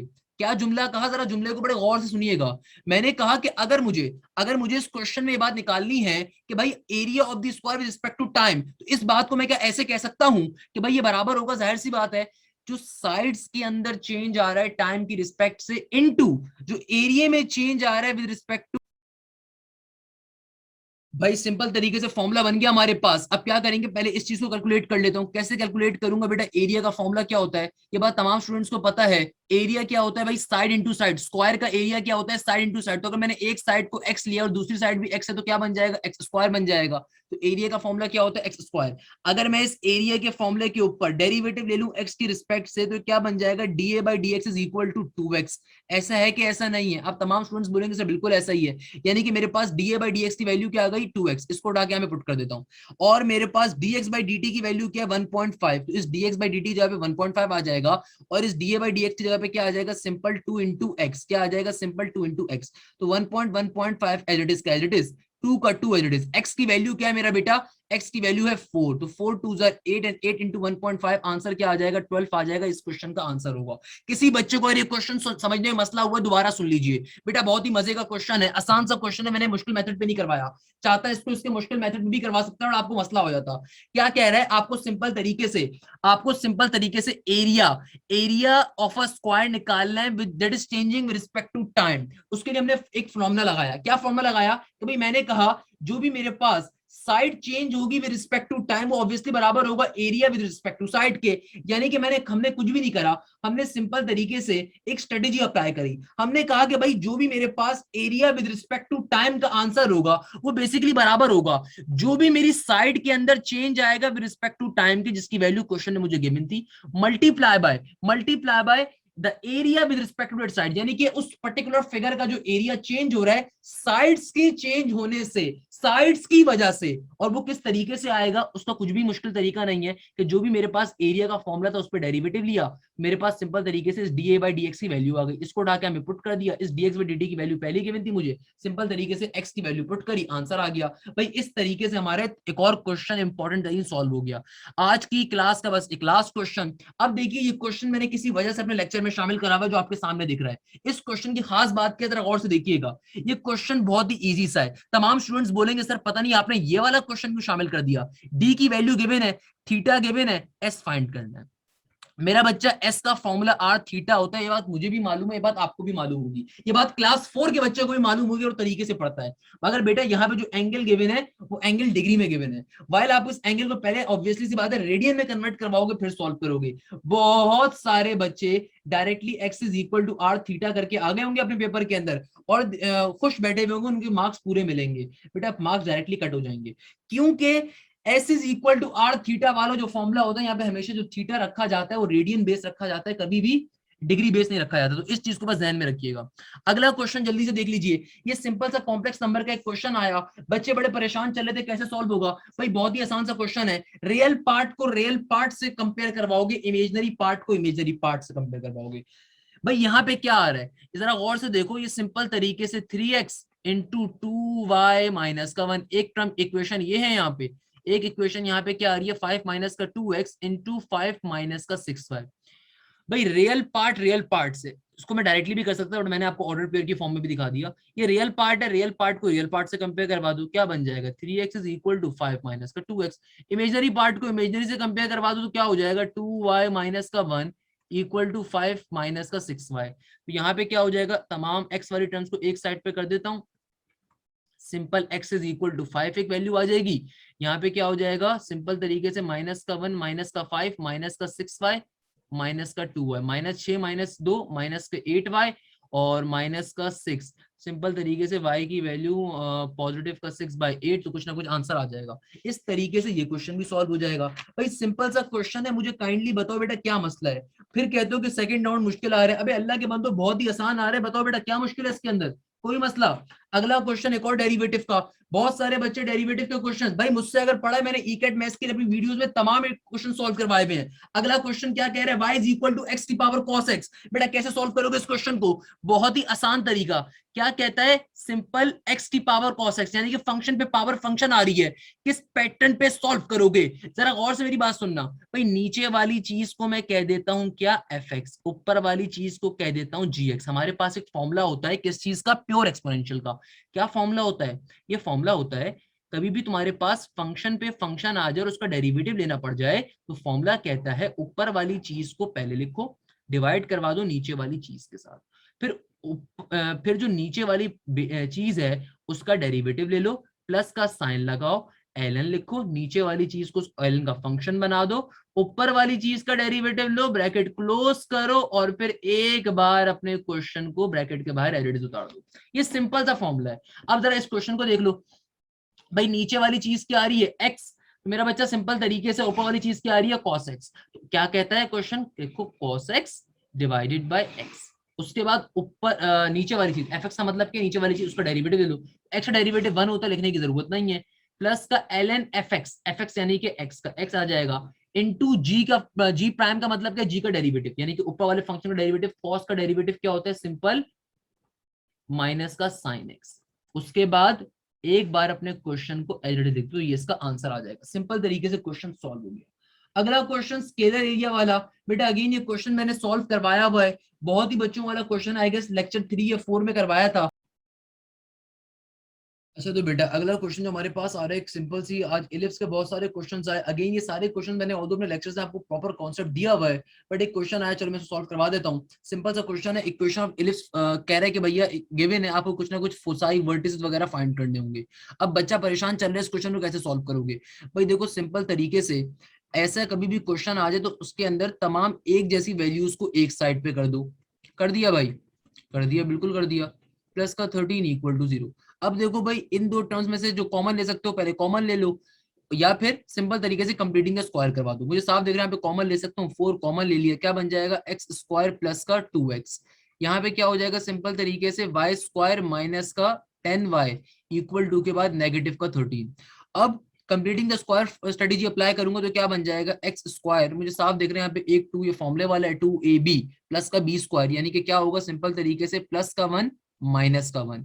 यहाँ पे भी क्या करूंगा completing the square formula use करा, ए स्क्वायर मौजूद है माइनस का 2ab भी मौजूद है माइनस का 10y। भाई क्या कहता है ये, मुझसे साफ दिख रहा है कि 2 को किस नंबर से मल्टीप्लाई करूंगा कि 10 बनेगा, जाहिर सी बात है 5 से करूंगा, तो 5 का स्क्वायर क्या हो जाएगा प्लस का 25 नेगेटिव का 25 इक्वल टू के बाद नेगेटिव का 13 एज इट इज का एज इट इज। तो सिर्फ स्क्वायर वाली टर्म को यहाँ पे रखता हूँ, यानी कि एक्स स्क्वायर प्लस का 2x प्लस का 1, ये नेगेटिव का 1 जब ब्रैकेट से बाहर जाएगा इस 4 से मल्टीप्लाई हो जाएगा तो क्या बन जाएगा नेगेटिव का 4, फिर प्लस का 1 क्या हो जाएगा वाई स्क्वायर माइनस का 10y प्लस का 25। ये माइनस का 25 जब बाहर जाएगा तो इस प्लस के 1 से मल्टीप्लाई होकर जाएगा तो ऑब्वियसली 1 ही रहेगा, तो माइनस का 13। अब ये क्या बन गया, यहाँ पे जगह कम है इस तरफ देख लीजिए, तो मैं इसको यहाँ पे करवा देता हूँ, कोई मसले की बात नहीं है बेटा। क्या बन जाएगा सिंपल तरीके से, ये हो गया 4 इंटू एक्स प्लस 2 का होल स्क्वायर, सही है ना मेरा बच्चा, नहीं सॉरी 4 इंटू एक्स प्लस 1 का होल स्क्वायर हुआ ना यार, 4 इंटू एक्स प्लस 1 का होल स्क्वायर, ये माइनस का 4 एडिटिस का एडिटिस प्लस का y माइनस के 5 का होल स्क्वायर, और ये -4 -25 क्या हो गया माइनस का 13, ये -4 -4 सही है, ये -4 और -25 माइनस का क्या हो जाएगा माइनस का 29, माइनस का 29 को वहां साइन कर दो प्लस का 29, तो क्या बन जाएगा माइनस का 13 प्लस का 29। अच्छा भाई यहां तक हो गया, तो आगे चलते हैं, आगे चलूंगा तो क्या बन जाएगा बेटा सिंपल तरीके से, ये हो गया 4 इंटू एक्स प्लस 1 का होल स्क्वायर प्लस का y माइनस के 5 का होल स्क्वायर माइनस का 13 प्लस का 29 सिंपल तरीके से क्या होता है बेटा 16 होता है।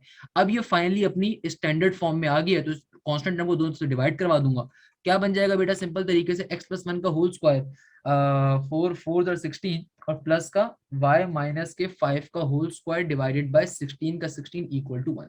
भाई सिंपल तरीके से मेरे पास अब ये इक्वेशन आ गई है इलिप्स की, अब आप कंपेयरिंग शंपेयरिंग करवा दोगे, मुझे साफ दिख रहा है कि यहाँ पे किसके नीचे बड़ी वैल्यू आ रही है, इसके नीचे बड़ी वैल्यू आ रही है, तो भाई किसका मेजर एक्सेस होगा उसकी कंपेयर करवा दोगे, तो आपके पास सिंपल तरीके से कंपेयरिंग करवा के ए बी और सी निकाल लोगे, फिर जो भी फाइंड करना है वो फाइंड कर लोगे। तो मैंने एक क्वेश्चन इसलिए करवा दिया, कुछ बच्चे परेशान चल रहे थे, मैंने बोला चलो तुम्हारी परेशानी भी हल कर देता हूँ बेटा, वरना मैंने believe me equation of asymptotes हो कुछ भी हो मैंने सब अपने लेक्चर्स में करवाया हुआ है, हाइपरबोला वाले, मेरी इकेट मैथ्स की प्लेलिस्ट के ऊपर जाओ, पैराबोला हाइपरबोला इलिप्स के लेक्चर्स, अगर नहीं अच्छा पसंद तुम्हें आज तक ये टॉपिक, एक बार मुझसे पढ़ के देखो इंशाल्लाह इजी सब चीजें क्लियर हो जाएंगी। एक और क्वेश्चन जो आज के लेक्चर में आया हुआ था बहुत इंपॉर्टेंट, ये क्या है भाई मोमेंटम का, तो मेरा बच्चा मोमेंटम का फॉर्मूला क्या होता है, कौन सा एक ऐसा स्टूडेंट है जो सबसे पहले हमें ये बताए कि भैया मोमेंटम का फॉर्मूला क्या है, मोमेंटम का फॉर्मूला क्या है। भाई सिंपल तरीके से क्या होता है, मोमेंटम के दो फॉर्मुलाज हैं, बट यहाँ पे कौन से फॉर्मूले को मांगा है, अच्छा फोर्स गिवन है और मुझे डिस्टेंस गिवन है, अब ये दो चीज हो सकती है, तो वर्डन ना हो अल्लाह के वास्ते, इसने यहाँ पे वर्डन ना दिया वो मेरे ख्याल में हो सकता है यहाँ पे वर्डन ना हो, बट चले खैर है, चले इसने मोमेंटम दिया है मोमेंटम मांग लेते हैं, वरना यहाँ पे मेरे नजदीक वर्डन होना चाहिए था, इसने मोमेंटम गलती से लिख दिया है। सो सिंपल तरीके से फॉर्मुला अप्लाई कर दो, अगर वर्डन है तो फोर्स इंटू डिस्प्लेसमेंट का क्वेश्चन सॉल्व हो जाएगा, दो तुम्हारे पास वेक्टर्स गिवन होंगे d1 d2, सबसे पहला काम क्या करोगे d2 माइनस d1 करोगे, ये क्वेश्चन मैंने ऊपर भी सॉल्व करवाया, बिल्कुल उस पैटर्न के ऊपर सॉल्व हो जाएगा। अगला एक और क्वेश्चन आ गया बेटा, अगेन बहुत सारे बच्चे इस क्वेश्चन को लेकर परेशान चल रहे हैं, मेरा बच्चा मेरे लेक्चर 1 लेक्चर 2 लेक्चर 3 लेक्चर 4 में मैंने इस क्वेश्चन को सॉल्व करवाया हुआ है, तो कोई परेशान होने की जरूरत नहीं है, सिंपल तरीके से यहाँ पे तुमने क्या करना है, यहाँ पे आपने हाफ एंगल के फॉर्मुलाज को अप्लाई करना है, तो टेंजेंट थीटा का आंसर आ जाएगा, मैं एक क्वेश्चन सॉल्व करवा चुका हूं, दोबारा नहीं करवा रहा काइंडली। अच्छा और इसी के साथ ही बेटा बस इस लेक्चर को फिर एंड करते हैं इंशाल्लाह, तो आज के वीडियो लेक्चर के लिए आई गेस इतना कंटेंट काफी है, इंशाल्लाह बाकी जो क्वेश्चंस है वो नेक्स्ट लेक्चर में करूंगा। दो बातें बेटा लास्ट में बहुत इंपॉर्टेंट करूंगा, वो तमाम स्टूडेंट्स जो मेरी लेक्चर 1 लेक्चर 2 लेक्चर 3 लेक्चर 4 देख के जा रहे हैं, बिलीव मी सारे क्वेश्चंस रिपीटेड वन से आ रहे हैं, तो आपको बड़ा फायदा होगा, जो क्वेश्चन एक्स्ट्रा आए थे मैंने उनके लिए लेक्चर डिजाइन किया, ये जो पहला लेक्चर था इसके अंदर हमने उन तमाम क्वेश्चंस को सॉल्व कर लिया। आई वुड सी कि अगर मेरे पास मुझे और क्वेश्चंस दिखते हैं तो मैं एक और लेक्चर के ऊपर बाकी दूसरे डिफरेंट क्वेश्चन भी सिखा दूंगा, वरना आई गेस मैंने तमाम क्वेश्चन डिटेल में डिस्कस कर लिए हैं। तो बेटा ये जो आज का लेक्चर है बड़ा इंपॉर्टेंट था, जिसके अंदर हमने डिफरेंट तरह के इंपॉर्टेंट तरीन कॉन्सेप्ट को समझा है। आई होप कि आपको बात क्लियर होगी। बेटा ये सारे क्वेश्चन मैंने लेक्चर 1, लेक्चर 2, लेक्चर 3, लेक्चर 4 में करवाए हैं। बिलीव मी, वो स्टूडेंट जो लेक्चर्स को लेके जा रहे हैं वो सिर्फ एक बात कह रहे हैं कि सर हमारा 90% पेपर रिपीटेड था। और बहुत सारे बच्चे जिन्होंने खाली तुरंग खानी में लेक्चर 1 या लेक्चर 2 सिर्फ देखा हुआ है, तो ऑब्वियसली सी बात है उनके पेपर में इतने रिपीटेड एमसीक्यूज नहीं आ रहे, क्योंकि बेटा इन तमाम चारों लेक्चर्स के अंदर मैंने बेतहाशा क्वेश्चंस करवाए थे, प्लस मैंने एक और लेक्चर तभी आज का डिजाइन करा। सो इंशाल्लाह अगर जिंदगी रही, सेहत रही, जरूर आपसे अगले किसी लेक्चर में मुलाकात होगी। जब तक के लिए खुदा हाफिज, थैंक यू सो मच, जजाक अल्लाह। हाशिम ज़िया साइनिंग ऑफ, दुआओं की दरखास्त है बेटा।